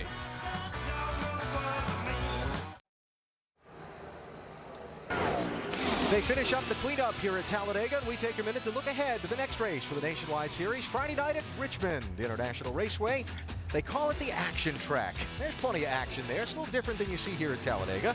The 49th Nationwide Series race at Richmond is Friday night, ESPN2, 7 o'clock Eastern Time. We hope that you will be with us as we continue to follow the NASCAR Nationwide Series all season long. So while they finish up this cleanup, you see the pace car beginning to position itself back at the head of the field. That's right behind our pit studio. The car's starting to fire up, and they'll withdraw that red flag and put the yellow flag out momentarily. There it is, lower right corner of the screen. Crews will be able to work on the car back in the garage and on the pit lane now, and this field will move around toward pit road. As we look at the standings, Brad, what's ahead here? Well, I think it's interesting. Obviously, you still got the heat up front with Stewart and Earnhardt Jr., but as you look through the top 10 here, there's some unique opportunities. Bobby Hamilton Jr., DJ Kennington, Morgan Shepherd, Mark Green, all running in the top 10. This could be a huge points day for those guys. So I hope they all can stay in there and get a great finish. But the heat, it's up front. Stewart and Earnhardt Jr., 1 and 2.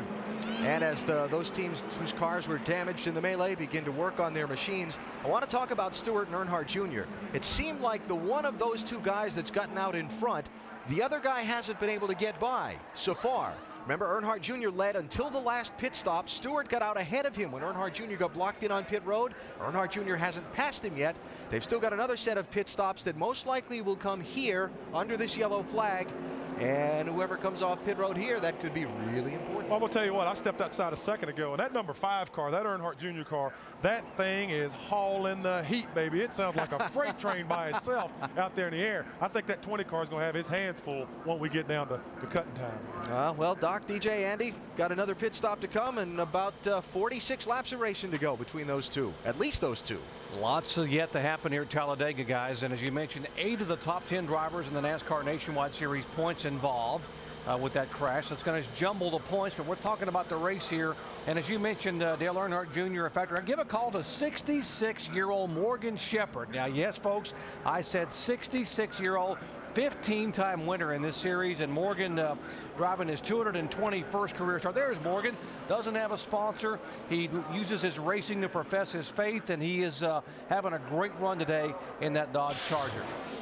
He's still got a shot. He's on the lead lap, and he's still got a shot at this thing if it gets crazy at the end. Anything can happen, and we get ready for pit stops. It's going to be interesting to see, again, what kind of strategy some of these guys employ. You know, Mike Wallace is another one of those guys. I don't know how much damage he got in that. It looked like he got away pretty clean, but as they get to pit road, we'll see. Shannon? Yeah, Dale Earnhardt Jr. was about 6 to 7 laps short on fuel to go to the end, so he's going to come down pit road. Gas only for the number 5 car, so crew chief looks on. Dave. DJ referred to the number 7 damage. They're going to put a patch on that made of tape.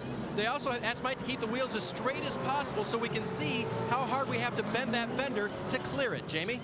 And Tony Stewart, it's going to be fuel only for him. Just a couple seconds in the pit stop. He's down and away in the lead, guys.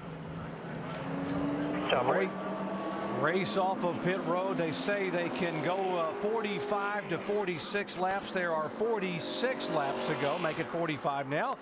And you see Mike Bliss gaining 7 spots. You heard Tony Stewart just had a splash of fuel. DJ Kennington, we keep talking about the great effort by the Canadian team and McDonald Motorsports. He had a good one in Mexico City last week, and now DJ showing in the top 10. Something about those guys named DJ that do pretty well here at Talladega. Here is what you're talking about, trying to work a little bit on that fender. How important is what they're doing here, Andy? Well, they've got to get it off of the tire to keep it from rubbing. And at this racetrack, you got to have some shape in that fender too, because it'll really hurt you, especially if you get your car out front. Keep me abreast here. Yeah, that's going to be the main thing. Is it might not hurt him as if he's back in the draft and he's got somebody pushing him and he's not busting up that air. But if he's going to try to get to the front, yeah, this may be a situation that he would have to wait literally to the last lap to try to do that.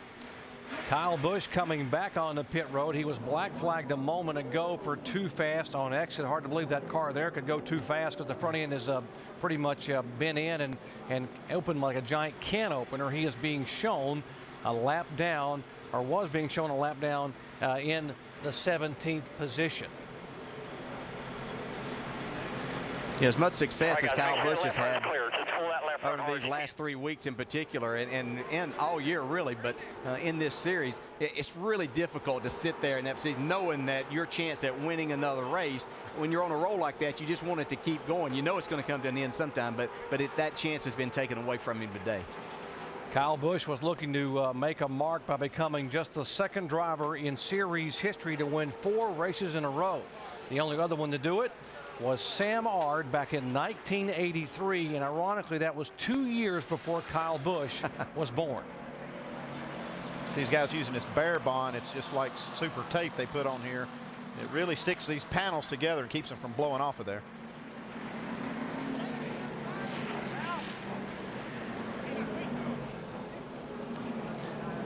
This is the second restrictor plate race of the year for the NASCAR Nationwide Series. The last race, well, how about the 20 car for Tony Stewart at Daytona to begin the season? Stewart would lead 46 laps. The car behind him, his teammate, would lead 47, and that's the way they would come down. Tony Stewart, Kyle Busch, and Dale Earnhardt Jr. 1, 2, 3, and smoke, they called him. Would smoke him at Daytona, winning for the 3rd time in the season opener.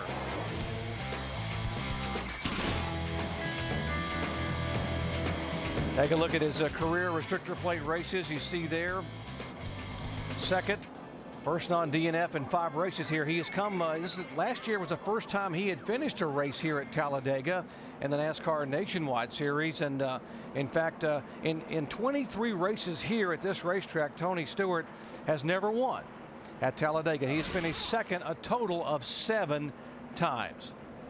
Now, what about the strategy, guys, as the laps click down here? They may have made their last pit stop if we stay green. Let's listen into their radios. Without this yellow, if we pit right now, we're 1 lap to the good on fuel. Well, the only thing I'm thinking about, though, is, I mean, it's going to be harder to get runs on guys if there's only 5 or 6 of us that are not hurt. It's going to be a lot harder to pass. It's going to be get in line and stay in line. It's going to be hard to get that run, I believe. Okay, makes sense. DJ, you've been in that situation before after the big one where there are just a few cars that aren't significantly damaged, and how does it impact what you do as a driver? Yeah, you certainly are going to look at things a lot differently. You know that somebody getting a big run, if you stay on the bottom of the racetrack right now, that outside lane getting a big run is a lot less likely to happen because there's not that many cars that aren't damaged, and for them to make that work, it takes 5 or 6 cars for that outside to really work. So it'll be interesting to see if Tony just puts this thing on the yellow line and stays there for these remaining laps. Toyota, 3 Chevrolets, and a Dodge. Taking the green flag, 43 laps to go at Talladega. Glad to have you with us. Tony Stewart has led 38 laps 5 different times. There have been 15 lead changes among 9 different drivers, and the big one involving 16 cars on lap 71, heavily damaging 8 of the top 10 drivers in the NASCAR Nationwide Series points. I've also been in these situations before after big wrecks and you don't have as many, and you think, well, things are going to kind of calm down, and it just gets wilder and wilder because you got so many guys now that think that this is their chance to win a race. You know, David Stremme and these other guys are sitting there, hey, this is my opportunity to win one of these races. And Brad Daugherty, Talladega has always been known as the land of opportunity for some driver to finally make a name for himself. I'm going to tell you, the fans at home need to get up on the seat and pull for that 5th place car, number 81, DJ Kennington, out of St. Thomas, Canada. This young man, I went by the garage yesterday. He was laying underneath that race car with oil and grease all over him, working his rear end off to be ready for this race today. So it'd be good to get up on the couch and pull for this young man, give him a boost in the arm today. Yeah, it's great to see this 81 car having a good run, Brad. And NASCAR is penalizing the 99 car for getting on the racetrack, what they call improperly.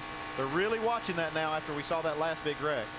They're going to bring him down pit road, stop him. We told they were going to thinking about stopping him and explaining the rule, which obviously cost them very valuable time here under the green. Again, in the drivers' meeting, they told him you got to come over to turn 2, keep all 4 tires below the yellow line and 2 above it, and then finally all 4 above it as you exit turn 2. Definitely got a different race going on right now than what we had before the big wreck. It's going to be a little more tactical here, Dale, because I don't think they're going to, like we heard Tony say on his radio, you don't have these big runs coming from behind, so you got to really be, you got to pick and choose your times when you try to make that pass. Yeah, and you know what could happen right here, because they don't have that many back there. It is possible for a couple of these guys, and if Junior can stay that close to Tony and get out there, we could see a little bit of a breakaway and these 2 guys settle it by themselves. I don't think that will happen because we've still got some fast cars back here, but man, they are glued together right there. What do you feel when you get to turn 2, Dave, just to make them happy? What do you feel when some guys got their bumper right against you it? can blend in the spotters meeting down here in 1, but now it's turn 2, so just keep it on the bottom. Field's coming off down through the tri-oval. You know, you're basically feeling your RPMs go up. When somebody's that close and giving you that much of a shove, it's a great feeling, because it's just like you just got a boost of horsepower. You've got a bigger restrictor plate at that time than what the rest of them do. Make sure everything's okay. Coming around you on the outside here. Now this is the way NASCAR wants these guys to enter the racetrack. You see all 4 wheels below the line until they get to turn 2. Right in the middle of 1 and 2. Near outside. Now you see you've allowed 2 tires up and then finally all 4 tires up top of your screen where you could come back on the racetrack. Orange car right there. I will say that's something different. Now, you know, obviously raced here last year, and we were able to put our left side tires on that white line as we left pit road and got down to turn 1. You're able to put your left side tires on that, which we've discussed that many times over the years. Why not just stay on the apron and drive around over there? You know, it's about getting up to speed. And even though this is a very wide racetrack, it would eliminate that very scenario that we saw just a short time ago. Each track has their own rule for blending on the racetrack, and I've been in many drivers' meetings here at Talladega, and it seems to me it's always an issue. Some driver will always have a question about exactly what do you mean? What do we have to do with that blend line until we get to turn 2? Up front, Tony Stewart, Dale Earnhardt Jr. How about David Strimmy in that 64 car? Strimmy has never won a NASCAR Nationwide Series race, making his 110th start. And he's had basically 4 top 10s the last 6 races, including a 5th at Las Vegas. But now these guys up top 2 are beginning to pull away a little bit from 3rd and 4th. They're really working together as good as they can, and I'm sure they would like to have a little distance. I don't think that they're going to be able, like Dale said, get completely away from these guys, but they can at least get out there some and maybe run a couple of laps before they catch back up. Inside of 40 laps to go at Talladega. Can Tony Stewart hold on? He's never won in Cup or Nationwide at NASCAR's fastest superspeedway. We'll find out. Back after these messages and a word from our ABC station.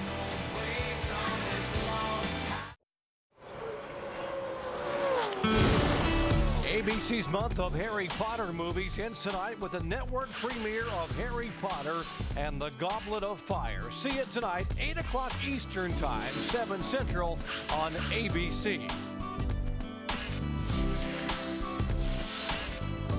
A little magic here in the final laps at Talladega. Who's going to have the magic wand and can stay out of trouble? Will it be Tony Stewart? Remember, he has never won here in 18 tries in Cup and 5 in Nationwide. And what about Dale Earnhardt Jr., who's been the Pied Piper of Talladega? Let's listen into his radio. We need to be mindful of our fuel here, bud. Have fun, but we need to be around the end here. Give me a little bit more specific. We're supposed to run out right now. We take the checkered flag. I just don't want you to push it.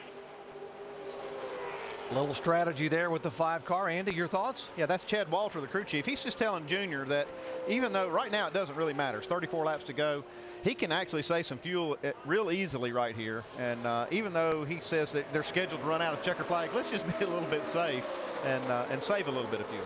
DJ, how do you save fuel and not lose positions at Talladega? Well, he can hang on to the back bumper of Tony Stewart there, and he's got a car, the 64 car behind him pushing him, so he's literally, he can be out of the gas a good part of that time. And anytime that you're out of the gas, then you're saving fuel. Jamie? Well, guys, I just asked the team that exact same question. How is Tony on fuel? And they said, oh, we're good. Unless we have a green-white checker. That means right down to the wire they are pushing it right now. But they said Tony's doing a great job conserving that fuel considering he's been out in the front running away. So we have to watch that. He's going to go right down to the wire with 33 laps to go.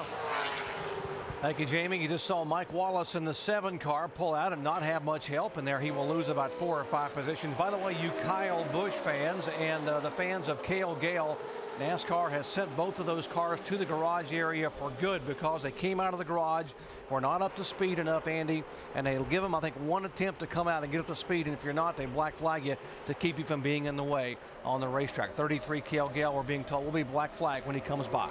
I think NASCAR's got some great rules here, and one of them is that you get one chance to fix these cars and fix them right, get them up to speed, and if you don't get them up to speed, you got to pull them in the garage area. So that's one reason these guys really need to spend the extra time. You see a lot of things that are flapping on this 33 car, and even right here on Kyle Busch's 18 car, and they don't have this stuff secure enough and shaped enough to keep the minimum speed.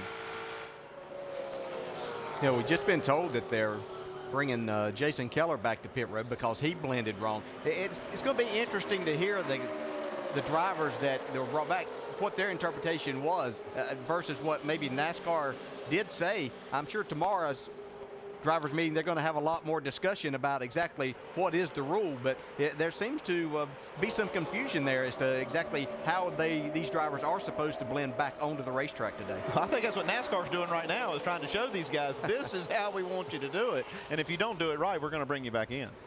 Toyota, 3 Chevrolets, and then another Toyota. How about the 25 car, Bobby Hamilton Jr.? Good run for Bobby Hamilton, the Ed Renzi car. And the Bobby Hamilton name is a pretty magical name for you, Andy, because you had a very special day here back as an owner at Talladega. Boy, we sure did. His dad gave me my first win here as a car owner, and it was one of the happiest days of my career when we won that race. And I've been watching Bobby Jr. He's been doing a great job all day long, and he has been very aggressive trying to get his car in position and keeping his nose clean. Lucky to get through the big wreck, so here he is in a good spot. We tell you that we've told you that Talladega is a land of opportunity. It sometimes can give you a first-time winner. A first-time winner as a driver. How about a first-time winner as a car owner? Back in 2001, Andy Petrie Racing had Bobby Hamilton Sr. in the car, and guess what? He would come down and take the win. And Andy Petrie, yeah, watch him jump on the hood. You're watching ESPN on ABC.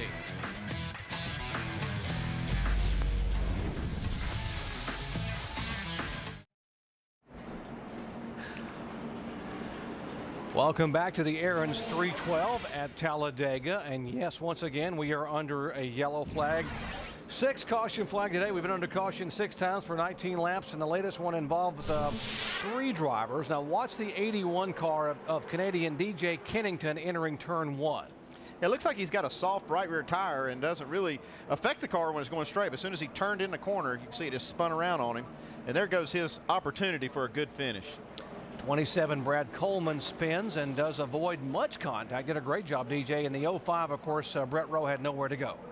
Yeah, you could see from the other angle that the right rear tire was down, and as he went to turn in the corner, the car just swapped ends with him, and then the 05 had nowhere to go. And just one of those, even though we don't have a lot of cars out there, things still happen. Be interesting to see who hits pit road here. Some of the cars, most of the leaders are going to stay out because if you heard on the radios a little bit, they can make it on fuel. And this caution flag will give them some insurance because they get a lot better fuel mileage running at this speed than they do at race speed. So with the leaders staying on the racetrack, we will take a break and come back and hopefully get these cars cleaned up and get back to some green flag racing. 27 laps to go to the checkered flag at Talladega.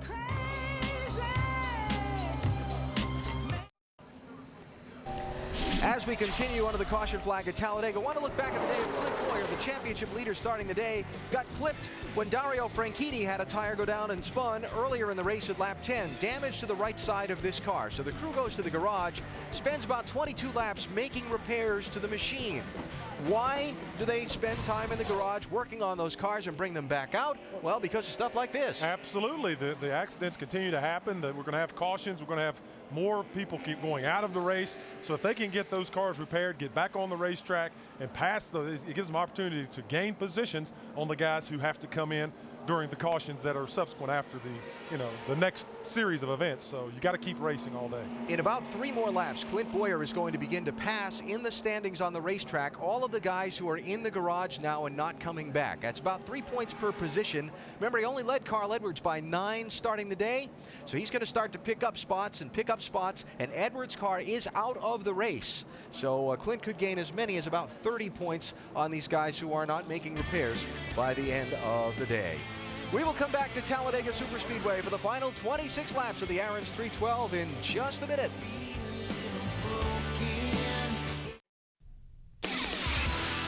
ESPN's coverage of the NASCAR Nationwide Series on ABC. Brought to you by the U.S. Navy. Navy, accelerate your life. Welcome back to the Aaron's 312 at Talladega. Getting set for the restart. It has been Tony Stewart and Dale Earnhardt Jr. 1-2, and the question is, they come with a green flag. Dale Jarrett, can anyone behind them do anything to be able to handle these guys if they hook up? I don't think anybody can pass the 2 of them. I think that Dale Jr. can get some help from David Stremme, Mike Bliss, Jason Leffler to try to make a pass on Tony Stewart. But one of those 2 guys, I believe, is going to win this race. I know that's really going on the limb. And to make that pass, the 5 car will have to lay back, but right now no one's laying back. Here they come. Oh, these 2 guys get together. Oh. And Leffler down below the yellow line, but he had to try to avoid contact with Mike Bliss in the 1. Yeah, it looks like Mike Bliss did not know that Jason Leffler was down there, went turning into the corner and got together. There's probably some damage on both of these cars. Mike Wallace, a 7 car, trying to get by. Now Bliss getting back up to speed. He's in the middle there, but doesn't have a lot of help in the draft. Right now, the big thing to worry about is a tire rub, because we've seen so many of these tires go flat from some of this contact we've seen. Well, we see the 70 car there on the inside in that last shot. That's Mark Green. He's doing a terrific job there today, and he's got this car up in the top 10 right at this moment. Yeah, Mark is in 8th position in the Mary Louise Miller car, one of the part-time runners here in the NASCAR Nationwide Series, doing a heck of a job in that 70. Got a little 3-car breakaway getting into the corner here with Tony Stewart, Dale Earnhardt Jr., and David Stremme in the 64 car. David Stremme's teammate. Well, here's the problem that Brad Coleman, who was involved in that incident a moment ago. Hold your line there. Hold your line up there. Hold your line. And he's had some contact with the concrete. You heard the spotter telling hold him your line. You got one more coming. To stay where he is so he doesn't come across in front of traffic. Sure, NASCAR's watching this to make sure that he doesn't have any debris fall off this car that could cause some more tire problems for these leaders. Meanwhile, back up front, we got 5, 6, 7, 8, 9 cars nose to tail. 22 laps to go this time by. It's like Mike Bliss and Jason Leffler have gotten their cars kind of straightened out here. I don't see any smoke, so maybe they don't have tire rubs from that contact on that restart. This is a real cat and mouse game going on right now. You've got Tony Stewart, who knows that he's had the fastest car the whole time, and he's sitting there watching his mirror, seeing where these guys can get a run. You got Junior back there laying back, see how much of a run he can make, how much help Stremme's going to be to him. I'm sure their spotters have talked, as they're both in Chevrolets. This is going to be very interesting as we get down to the end. Tony's going to make that 20 car as wide as he possibly can, and we know that Junior is a master at this drafting. One thing I've seen out of these 2 guys, we saw Junior lead the race earlier with Tony staying right behind him. They've worked together real well. I'm not sure that Tony really knows how good this 5 car is, because I think you're seeing Junior just play the game, run behind Tony, and wait till the right time and the right place to make his move. Nationwide Series points. Clint Boyer just reassumed the points lead after being involved in that lap 11 incident back on the racetrack, because Carl Edwards was involved in the big one and is back in the garage area. We've seen these points jump up and down all day when these wrecks happen. We saw Clint Boyer go as many as 120 points behind the leader when he first had his wreck. Now he's climbed back out of that into the point lead. Talking about Jason Leffler in that front pack a moment ago, drama on the racetrack. There's been a little bit of drama in his team with regard to the crew chief musical chairs. Now Paul Wolf back aboard that box. Yeah, there was a little bit of a discrepancy or disagreement with his old team about team notes and who actually owned them. So they got all that straightened out. Now Paul Wolf's back at the racetrack and working with Jason Leffler. Looking forward to some good things, because I think Paul Wolf's a great crew chief, and we know Jason Leffler's a great talent. and got a good run going today. How about the 64? David Stremme has never won a NASCAR Nationwide Series race. He had a great run at Talladega in the Cup car last year. Let's check in his pits. Dave. During that last caution, he was getting encouragement from his pit box, including from his teammate, Stephen Wallace, who is out of the race and now sits atop the 64 pit box. Stephen radioed, "Hey, this is Steve-O. Dave, can you win?" He goes, I can, but I'd sure need you out here. I don't think there's another Dodge in the top 10. So Wallace watches from here, wishes he was still in his car, and Stremme wishes he still had a teammate on the track. They are in the Chevys this year, remember? They were in Dodges a year ago. So Rusty Wallace Incorporated in Chevrolets with Earnhardt Childress engines, and strong engines indeed. Caution for the 7th time being shown there. We are told debris off one of the cars, one of the damaged cars, has rolled onto the racetrack, and NASCAR will wave the yellow flag once again. It's a good move on NASCAR's part if they see this debris out here to go ahead and throw the yellow and get it cleaned up, because we have seen so many incidents. And I guarantee there's a lot of debris. You can see it on the racetrack from all of these wrecked cars. See these cars going by this debris. There's some right here. NASCAR has spotters all around the racetrack in different locations with binoculars watching for something to come off the car. The question is, can Tony Stewart hang on? You know, he's only finished one time in his NASCAR Nationwide Series career. He's had 4 DNFs and 5 starts. He finished second a year ago, but has never won here. Now the question is, how long has it been since Tony's been on pit road for fresh rubber? Let's listen to the radio. Smoke, I don't want to scare you, but I do want to be honest with you. I want to stay out. I'm just being honest with you. It's not every day you run 100 laps on a set of race tires, so I got to be honest with my driver, that's all. Hell, you're better off just not even telling me nothing if we ain't going to come in and do anything about it, so don't plant that bug in my head. I guess, DJ, you never want to hear a surgeon say the word oops, and you don't really need to know those things when you've got a crew chief telling you how much your tires have been, how long the tires have been on the car. Yeah, I think it'd have been better off talking about fuel or something like that. Yeah, and it's not tires. You don't want to hear that about it. And I'm sure that Tony probably had in the back of his mind, hey, we haven't changed these right sides in a long time, but you just kind of forget that. But you put a number in your head and make you think that. We're a little funny as drivers anyway, so you just don't want to hear, hey, you're going to have 100 laps on your right side tires by the time you finish this. Well, it's just, that's not normal, especially at a place like this. Well, Dave Rogers gave full disclosure on his decision there, so everybody knows. He's just trying to be honest. And what about the guy behind him, Dale Earnhardt Jr.? We asked him, why are you so good in the draft? I study it, and, you know, the studying part's important, I think, because I just watched Dad and watched a lot of races and tried to understand why things were happening that didn't look like they should be happening, how cars got runs in certain areas of the track, and how they worked side by side differently. Well, the apple doesn't fall far from the tree. Dale Earnhardt Sr. and Jr. both very good at this racetrack at Talladega and Daytona. You look at their records here and how successful they've been. Earlier in the week, Dale Earnhardt Jr. said you gotta find your car's strength. You gotta understand the weaknesses, and you gotta adapt. He said, but it's very important, and I think what his dad told him, you've got to have an attack mode mentality. And I'm quoting, you cannot be tentative or tense about your moves when it comes to Talladega. Yeah, I mean, 2 of the very best. Obviously, with the record, they speak for themselves. And you ask any other driver, and that's who I watched was Dale Earnhardt. That's who I wanted to learn from. Even before I could run with him, I watched and studied what he was doing, why he was doing that, and how it affected his car. And he's exactly right. When it comes that time, you can't be tentative with it. You have to go on and make that move, believe in it, and make the most of it. Sometimes it worked, and it worked a lot more for Dale Jr. and for his dad, more times than it's worked against him. But you have to take that chance and just believe in that move that you're going to make. But you make that calculated gamble because you have studied and you understand what your car can do. Just like Junior said, you have to understand what you're capable of doing and then making that move at the proper time. I really think Dale Earnhardt Sr. has taught a lot of drivers how to be successful here. All the successful drivers have gone to school from him. I know you've raced with him a lot and you've beaten him, but all of these guys really learned a lot from Dale Earnhardt Sr. And, of course, your very first win as a crew chief came here at Talladega with Dale Earnhardt Sr. And who can forget? I will never forget Dale Earnhardt Sr.'s last win. He was 18th with 3 laps to go. and said, oh my gosh, where did he come from? And somehow, some way, the Intimidator got it done.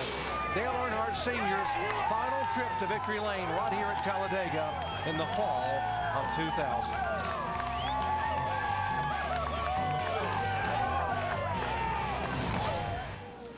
But what a performance that day, and everyone said, I never forget the late Benny Parsons said, don't count him out, Doc, because look, he's 18th with 3 laps to go, but remember, we're talking about the Intimidator here at Talladega. And you know, Bobby Hamilton Sr. said he learned something from Dale Earnhardt Sr. in that race that helped us win the race the next year with the 55 car. DJ, I've got a question I want you to think about here for a second. You know, as these cars, they're always trying to create better aerodynamics and get the car to cut through the air better. You know, we talk about going to all these racetracks, and we talk about the tires, we're always talking about grip.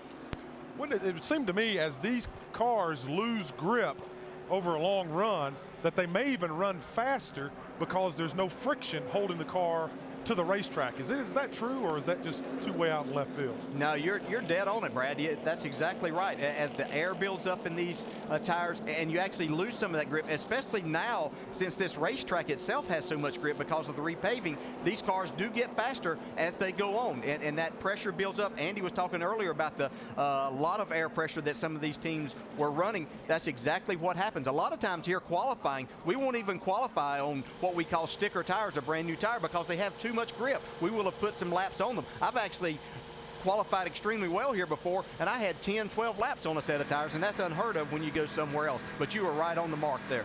I know as a crew chief, when you have a driver saying, well, the car's driving absolutely perfect, well, you try to figure out a way to make it go faster and change that. If it's driving too good, you want to make the car a little bit faster. You might even hurt the handle a little bit to make it go faster. When we saw Dale Earnhardt, that last victory of his a while ago, that's exactly the aero package that these nationwide cars have now, with the wickers or the blade across the top, the wickers on the spoilers, and it's such an exciting package as a driver, because you know that the amount of air that you're going to be able to go through, and the hole that it's going to create, and the drafting effect that you're going to get. You can be way back there. With the other packages we've had, Dale Earnhardt, as great as he was, wouldn't have been able to come from 16th, but because of the way this worked, he could do that. And this, as we've seen, it makes for exciting racing here. And these last 16 laps here are going to be very exciting too. Yeah, the drivers love the fact that these cars draft so well, and they side draft really well, which is what Dale Earnhardt Sr. was able to use there. Now, what about some strategy, maybe even some let's make a deal going on in the pits? Mike? Well, draft day, making deals is nothing new, of course, Doc, as you know, and there's a deal going on right now with a couple of powerhouses at the front of the field. Well, some of those nationwide-only teams are forming an alliance, and if you look at the drivers in positions 4, 5, and 6, and of course that's Bobby Hamilton Jr., Jason Leffler, and Mike Wallace, they've talked amongst themselves. They've decided to hook up and go together, nose to tail, trying to beat these powerhouses and these heavy hitters at the front of the field right now. Wow, laps winding down. Can the guys who run only in the Nationwide Series be able to claim Talladega, or will it go to Stuart Earnhardt and some of the guys who run double duty? Laps clicking down. Let's listen in as we go full throttle. 70. One way with you. Clear by 4. 464. Go inside. Quarter bumper clear.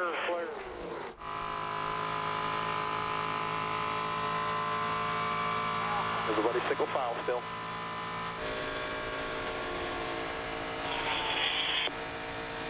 Still out there. 20 still out there. They're catching the 6. You just hear them, that right foot goes to the floorboard and the RPMs come up and the engines begin to thunder. It's all you hear because not much to do. There's single file, 15 to go. Tony Stewart has never won at Talladega. Earnhardt Jr. hasn't won in a nationwide car since 2006 at Michigan. Behind them, David Stremme has never won a nationwide series race. Bobby Hamilton Jr. back in 4th spot. It has been 68 races going back to 2003 at Phoenix.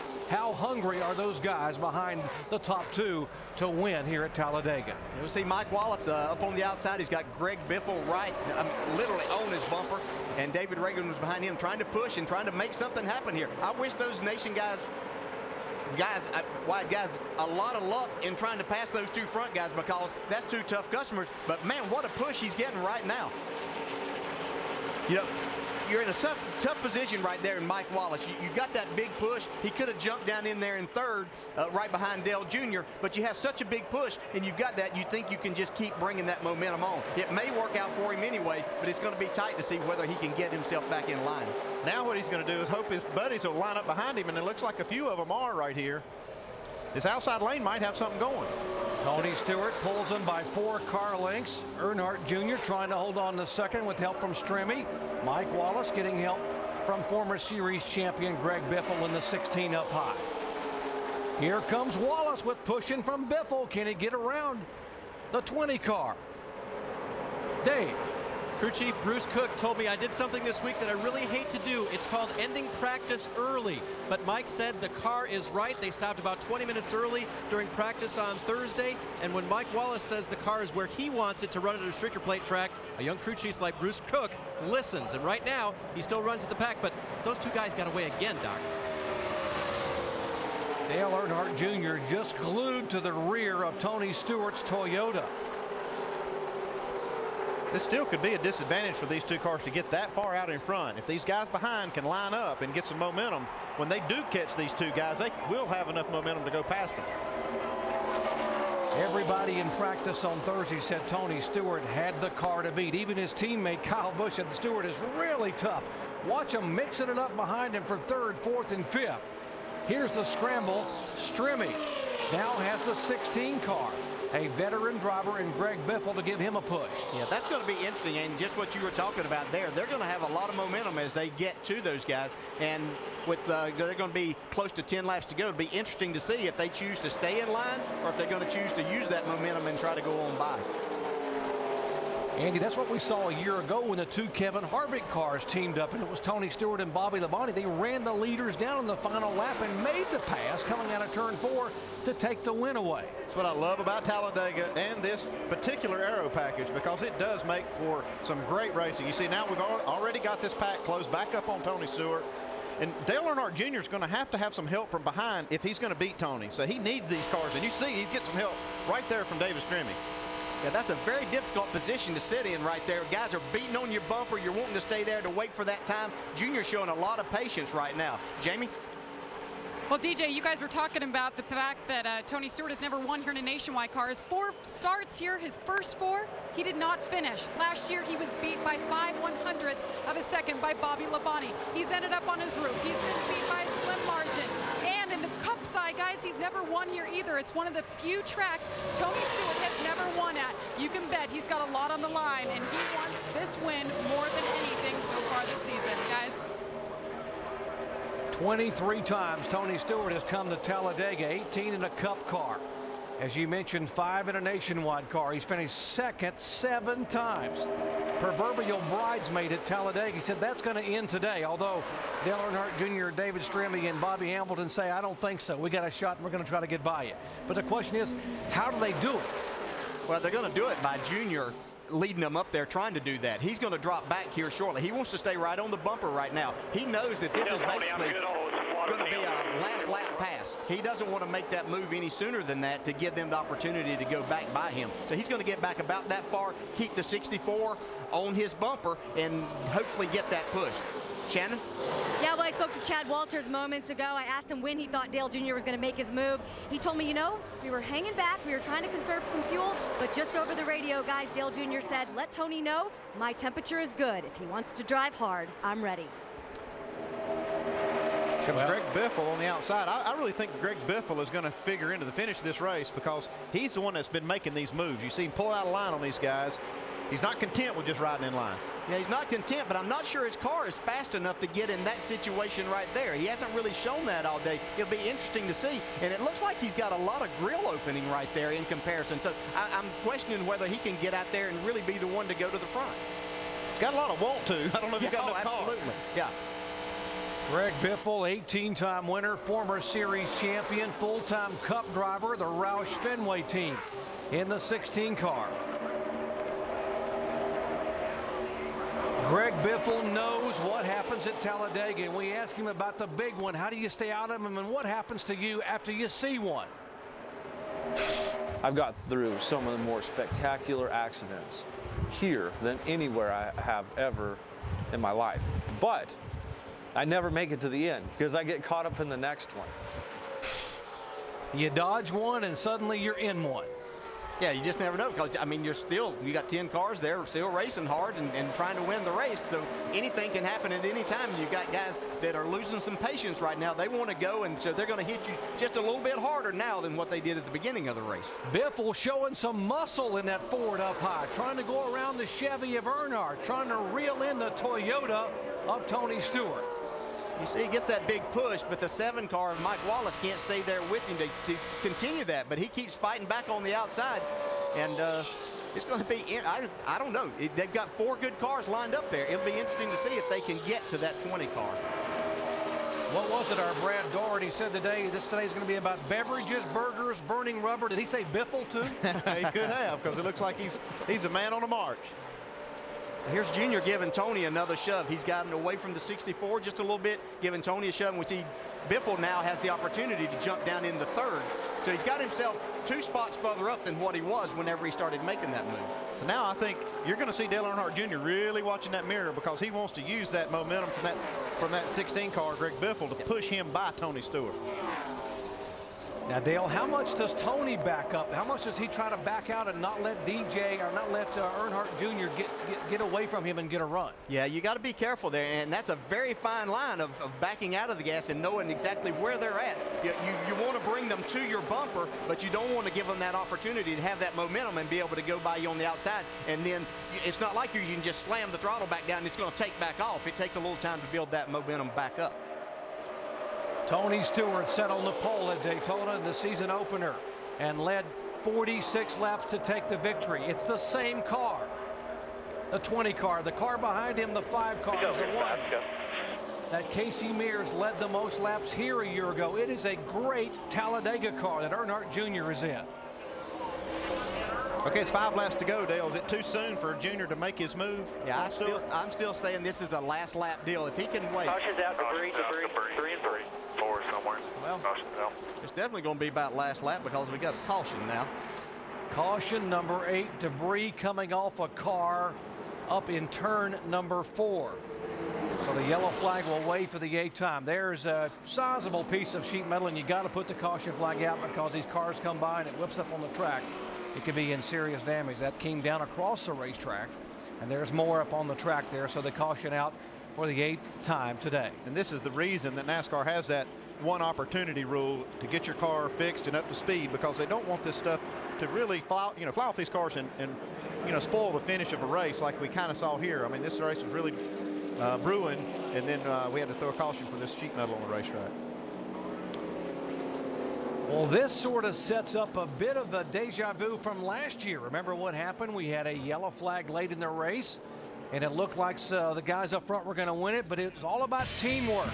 A couple of Kevin Harvick cars. 33 was Tony Stewart. 77 was Bobby Labonte, and they used the draft together, and Bobby Labonte took the win. They came from 7th and 8th position on the final lap to take the win and sort of celebrated together in victory lane. If anybody had to go by me, I'm sure that would rather be you. Thank you, man. If Junior goes by, I don't see Tony going to victory lane to talk to him today. But you know he's going to be trying, though. Well, they are friends. Tony Stewart and Dale Earnhardt Jr. are friends off the track. And DJ, when does friendship go out the window here when the final laps of the race? Here in just a minute. As soon as they take the green flag and go across here, they're not just going to have a very few laps to go.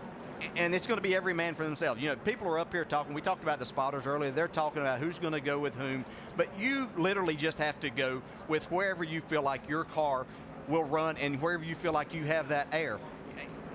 I don't mean to bring up my success, but when I won my last race here, I was trying to follow Tony Stewart to get him to victory lane for his first Talladega win. That was my whole job. I didn't think that I was going to win the race. I wasn't in the position, but Tony made a move just as we took the white flag here, and he went to the bottom of the racetrack, and I couldn't get my car there. All of a sudden, the whole front is wide open, and I've got a car, Carl Edwards, pushing me, so I took that push and went on. So sometimes you get unexpected help from places that you don't even know it's coming from, and that's exactly what could happen here to give us a winner that we're not even thinking about right now. That's what you love about Talladega, folks. Coming up next, except on the West Coast, ABC's World News or your local news over most of these ABC stations. Here's what you love about Talladega. It all comes down to one lap.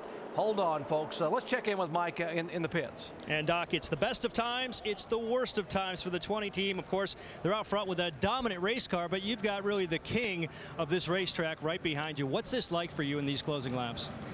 This is real nerve-wracking. We're real happy with our Old Spice Toyota Camry. But, man, we got Dale Earnhardt Jr. behind us, so we got 3 laps to go. Anything can happen. Regardless, we're real proud of this race team. We're real proud of everyone back at the shop that builds these fast race cars, and real proud of everyone on pit road. They did a great job today, so we'll see. We'll watch the race just like everybody else. It's times like this when you ask your driver to pull out all his tricks out of the toolbox. What are you telling Tony? I don't know. You got the 2 best running 1-2. You really can't tell them anything. They know what they're doing. You know Earnhardt's going to make a run at us, and Tony's just got to play defense. He knows that, so we'll see. It's going to be an exciting couple of laps, Doc. And Mike, over here in the 5 pit, Chad Walters, famous driver, runs second right now. You need to talk to him? If you need to talk to him, you talk to him. Okay. A couple of laps ago, we speculated it was too early to go. How long do you want him to wait? You know, that right now I think it's a classic case of Dale versus Goliath. It's hard to beat them Toyotas, and but if there's a man out there that can do it, it's the man. That's Dale Jr. in that Delphi Chevy. So he knows what he's doing. He's proved it 100 times. They're good friends. They work together, and I'm sure they're having more fun out there than I am standing here right now. So Dale versus a Goliath, guys. What do you think of that? Wow, I tell you, if it happens, you won't have to watch it. You can close your eyes. You can hear it because the Junior Nation will let you know if Dale Earnhardt Jr. can make it work. Now, what about strategy on the restart? Let's listen in to Tony Stewart's radio. God, we ought to be in good shape with all these cautions, shouldn't we? Oh, we got plenty of fuel to make it. I just don't want it to stumble on the restart. Keep fuel in that little fuel cell pickup bladder, you know what I mean? Yeah, I'm with you. Well, this is not a green-white checker. This is the final 3 laps of the race. Tony Stewart trying to do something he's never done before. Win at Talladega. Dale Earnhardt Jr. trying to get his 7th career win, 5 in Cup, 1 in Nationwide, at the world's fastest stock car facility here in Talladega, Alabama.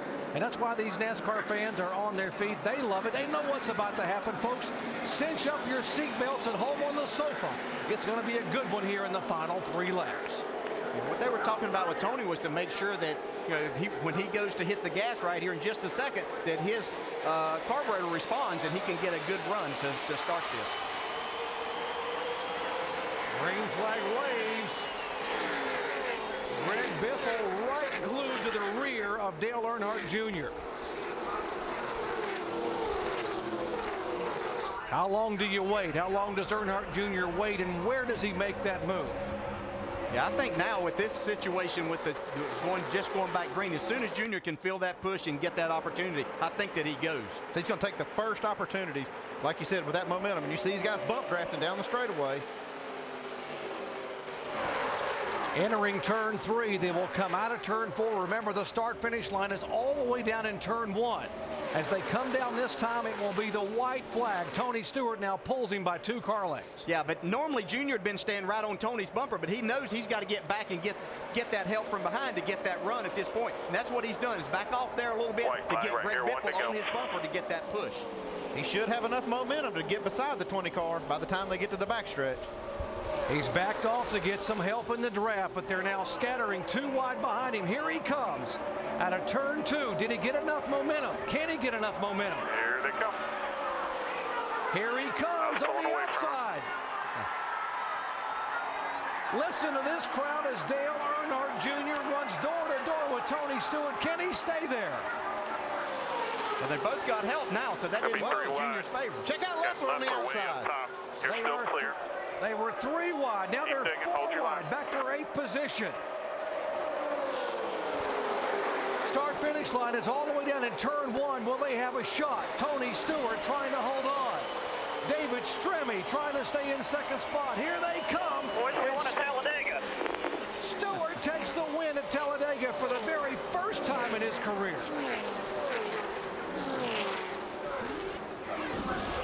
The ones that won us the race, it was the track position. You did it. We're Tony Stewart had a strong race car. Boy, he had a strong car, and Junior made the move and had the momentum, but as soon as he got out there, Biffle jumped away from him, and he didn't have that didn't have the push anymore. Yeah, I really felt like Biffle was going to decide who was going to be the winner there, and he didn't go with Junior when Junior thought he was, and kind of gave it to Tony. Great job with this 2010. Yeah, Mike standing by with crew chief Dave Rogers. And for the second straight week, Dave Rogers, crew chief's a winning race car, but man, that was close. What were you thinking when Junior pulled up alongside and really put his nose out front? Here we go. You know, you want to be leading, but it's tough to be leading. You know they're going to gang up on you. You got to take a minute to let my heart settle down here a little bit. Hey, I want to thank Mark Cronquist back at the shop, TRD Motors. You know, Mark's building these TRD motors for us, and they got a lot of power. Mike Bright, Reggie Tucker, all them guys that built this body. It was actually built for Talladega, and it was so fast we brought it to Daytona, and we've won both of them. So thanks to all the guys. It's a fast race car. That's why we're here. Great at restrictor plate track so far this year, but you see the burnout down there in front of you. You know this is Tony's first win here in Talladega. How big is this for you and for this team, and especially your driver, his first win here?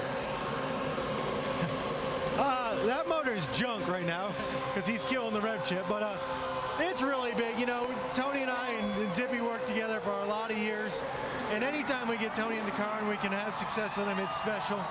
But to come here at Talladega, it's the first time that a car from the front row won. It's the first time Tony won. It's another 2 in a row for us, so I don't know. It's special. I don't know how to tell you. Well, Doc, the streak for Kyle Busch has come to an end, but the Joe Gibbs Racing streak continues. It took Tony Stewart 24 races, 18 in Cup, and now 6 in Nationwide Series competition to finally get a win at Talladega. You don't think he's enjoying that right now, waving at the fans, and the fans approve it because they realize Tony Stewart drove one heck of a race. He really did, Doc, and it was a great team effort. This is a great race team right here. They've done such a great job all year long. Capped it off with a win at Talladega. David Stremme finishes second, a best finish of the year. Let's go down a bit, hear from him. And he's walking all around his race car, checking out all the little damage. He did a little pushing up there, and he got pushed from behind, and you come home second. How about that day? Yeah, it was really good for the Atris Home Chevrolet. You know, the guys on this team been working really hard here lately. We've run 4 different cars, been all over the country, other countries, and real proud of them. You know, for this organization, it's a building process, and we keep getting stronger. But at the end, it was wild. I was going to go with Junior. Then I kind of got hung out a little bit, and I stayed on the bottom and seen smoke up there, so I said I was going to go with him. But got to thank Bobby Jr. He hung with me there and with Biffle and that. But it was a good day and all. All right, David Stremme coming home second. Right behind him is Bobby Hamilton Jr., who also had a great run today, guys. Team getting stronger and stronger, talking about the RWI guys there for David Stremme and Stephen Wallace, who had a good car until he was involved in a multi-car crash. Kudos to Bobby Hamilton Jr., his best finish of the year thus far. Jason Leffler in 4th. And how about Mark Green getting a 5th place finish in the 70 car? Let's go down and visit where Shannon is caught up with Dale Earnhardt Jr. That's right, Dale Earnhardt Jr., 6th place finish. Looked like you had him. The entire crowd was on their feet. Tell me what happened on that last lap. Well, me and Tony worked great together the whole race, and I wanted to be, if I could help it, I wanted to come down between me and him, and so we worked together the whole race, and it was down to the last lap, and I backed off, tried to pack the 16 and a couple guys there under the rear bumper of the car to get a run, and I thought we had it timed good, but our run wasn't as good as it could have been, and Tony's car was just that strong. So congratulations to him and Joe Gibbs. That was a lot of fun today, and you know, that was fun at the end, you know, to run nose to tail. I think the package could be a little bit better to keep us off the bottom, you know, make the racing a little more exciting, but hopefully everybody's okay from the big crash, and I want to thank Delphi and all our sponsors at JR Motorsports, and you know, she's sort of in one piece, got a couple dents from all that bump drafting, but it's a good car. Well, Dale Jr. said he had fun today, and it certainly was fun watching them, guys. After 10 races, the NASCAR points are thus the top 4 stay the same. Big gain by Mike Bliss, gains 2 spots. How about Bobby Hamilton Jr. goes all the way up into the top 10 with that impressive 3rd place finish here today. Well, let's go down and talk to the first-time Talladega winner as Jamie Little down there with Tony Stewart. And Smoke talking to the team, celebrating. Everybody's so excited. They finally made it to victory lane at Talladega for the first time. Tony Stewart, smoke coming from the car, hence the name Smoke on the side of the car. He gets his hat, getting ready to climb out. Tony Stewart, as you said, Doc, 24 starts. And it's a Gatorade bath that we're in the middle of. Tony. Woo! Tony, 3 laps to go. The caution comes out. You have no help. Dale Jr. is behind you with a freight train. What is that feeling like? Not very good. But, you know, with the momentum of these cars, I just didn't, you know, I knew I probably needed to get back a ways to him, but and not get out too far to the front. But this is our good luck charm right here. Little Brittany, Make-A-Wish Foundation. Our friend from Make-A-Wish that we met today, and I told her we'd try extra hard to get in victory lane to get her in victory lane today, so I'm glad we got you here. Now we're going to have to take her on the road the rest of the year, so she might miss a little more school or something, but this thing was awesome. I mean, all the guys, Dave Rogers and everybody on this Old Spice team, they did such a great job today, and you don't know what to do. I mean, I didn't think leading was the place to be, and I still don't think that, even after winning the race, that you know, being the leader there with 2 laps to go was the right place to be, but you know, he did what he had to do. They just got spread out behind us, and you know, we got to push from behind that we needed, so we were able to get back by. Congratulations, Tony Stewart, victorious in the nationwide race here. Alan? And as the celebration continues, we begin to turn our attention to next weekend's race, the NASCAR Nationwide Series at Richmond International Raceway. Friday night, coverage starts at 7 o'clock Eastern Time on ESPN2. And make sure to tune in tomorrow for continuing coverage of the NBA playoffs, Cleveland and Washington, Game 4 of their series.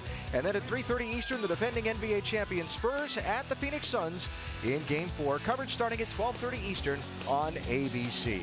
And up next, except on the West Coast, ABC's World News or your local news over most of these ABC stations. Exciting day. Big accident, a lot of great racing at the end. Tony Stewart held off Dale Earnhardt Jr. for the victory. Thanks for watching ESPN on ABC.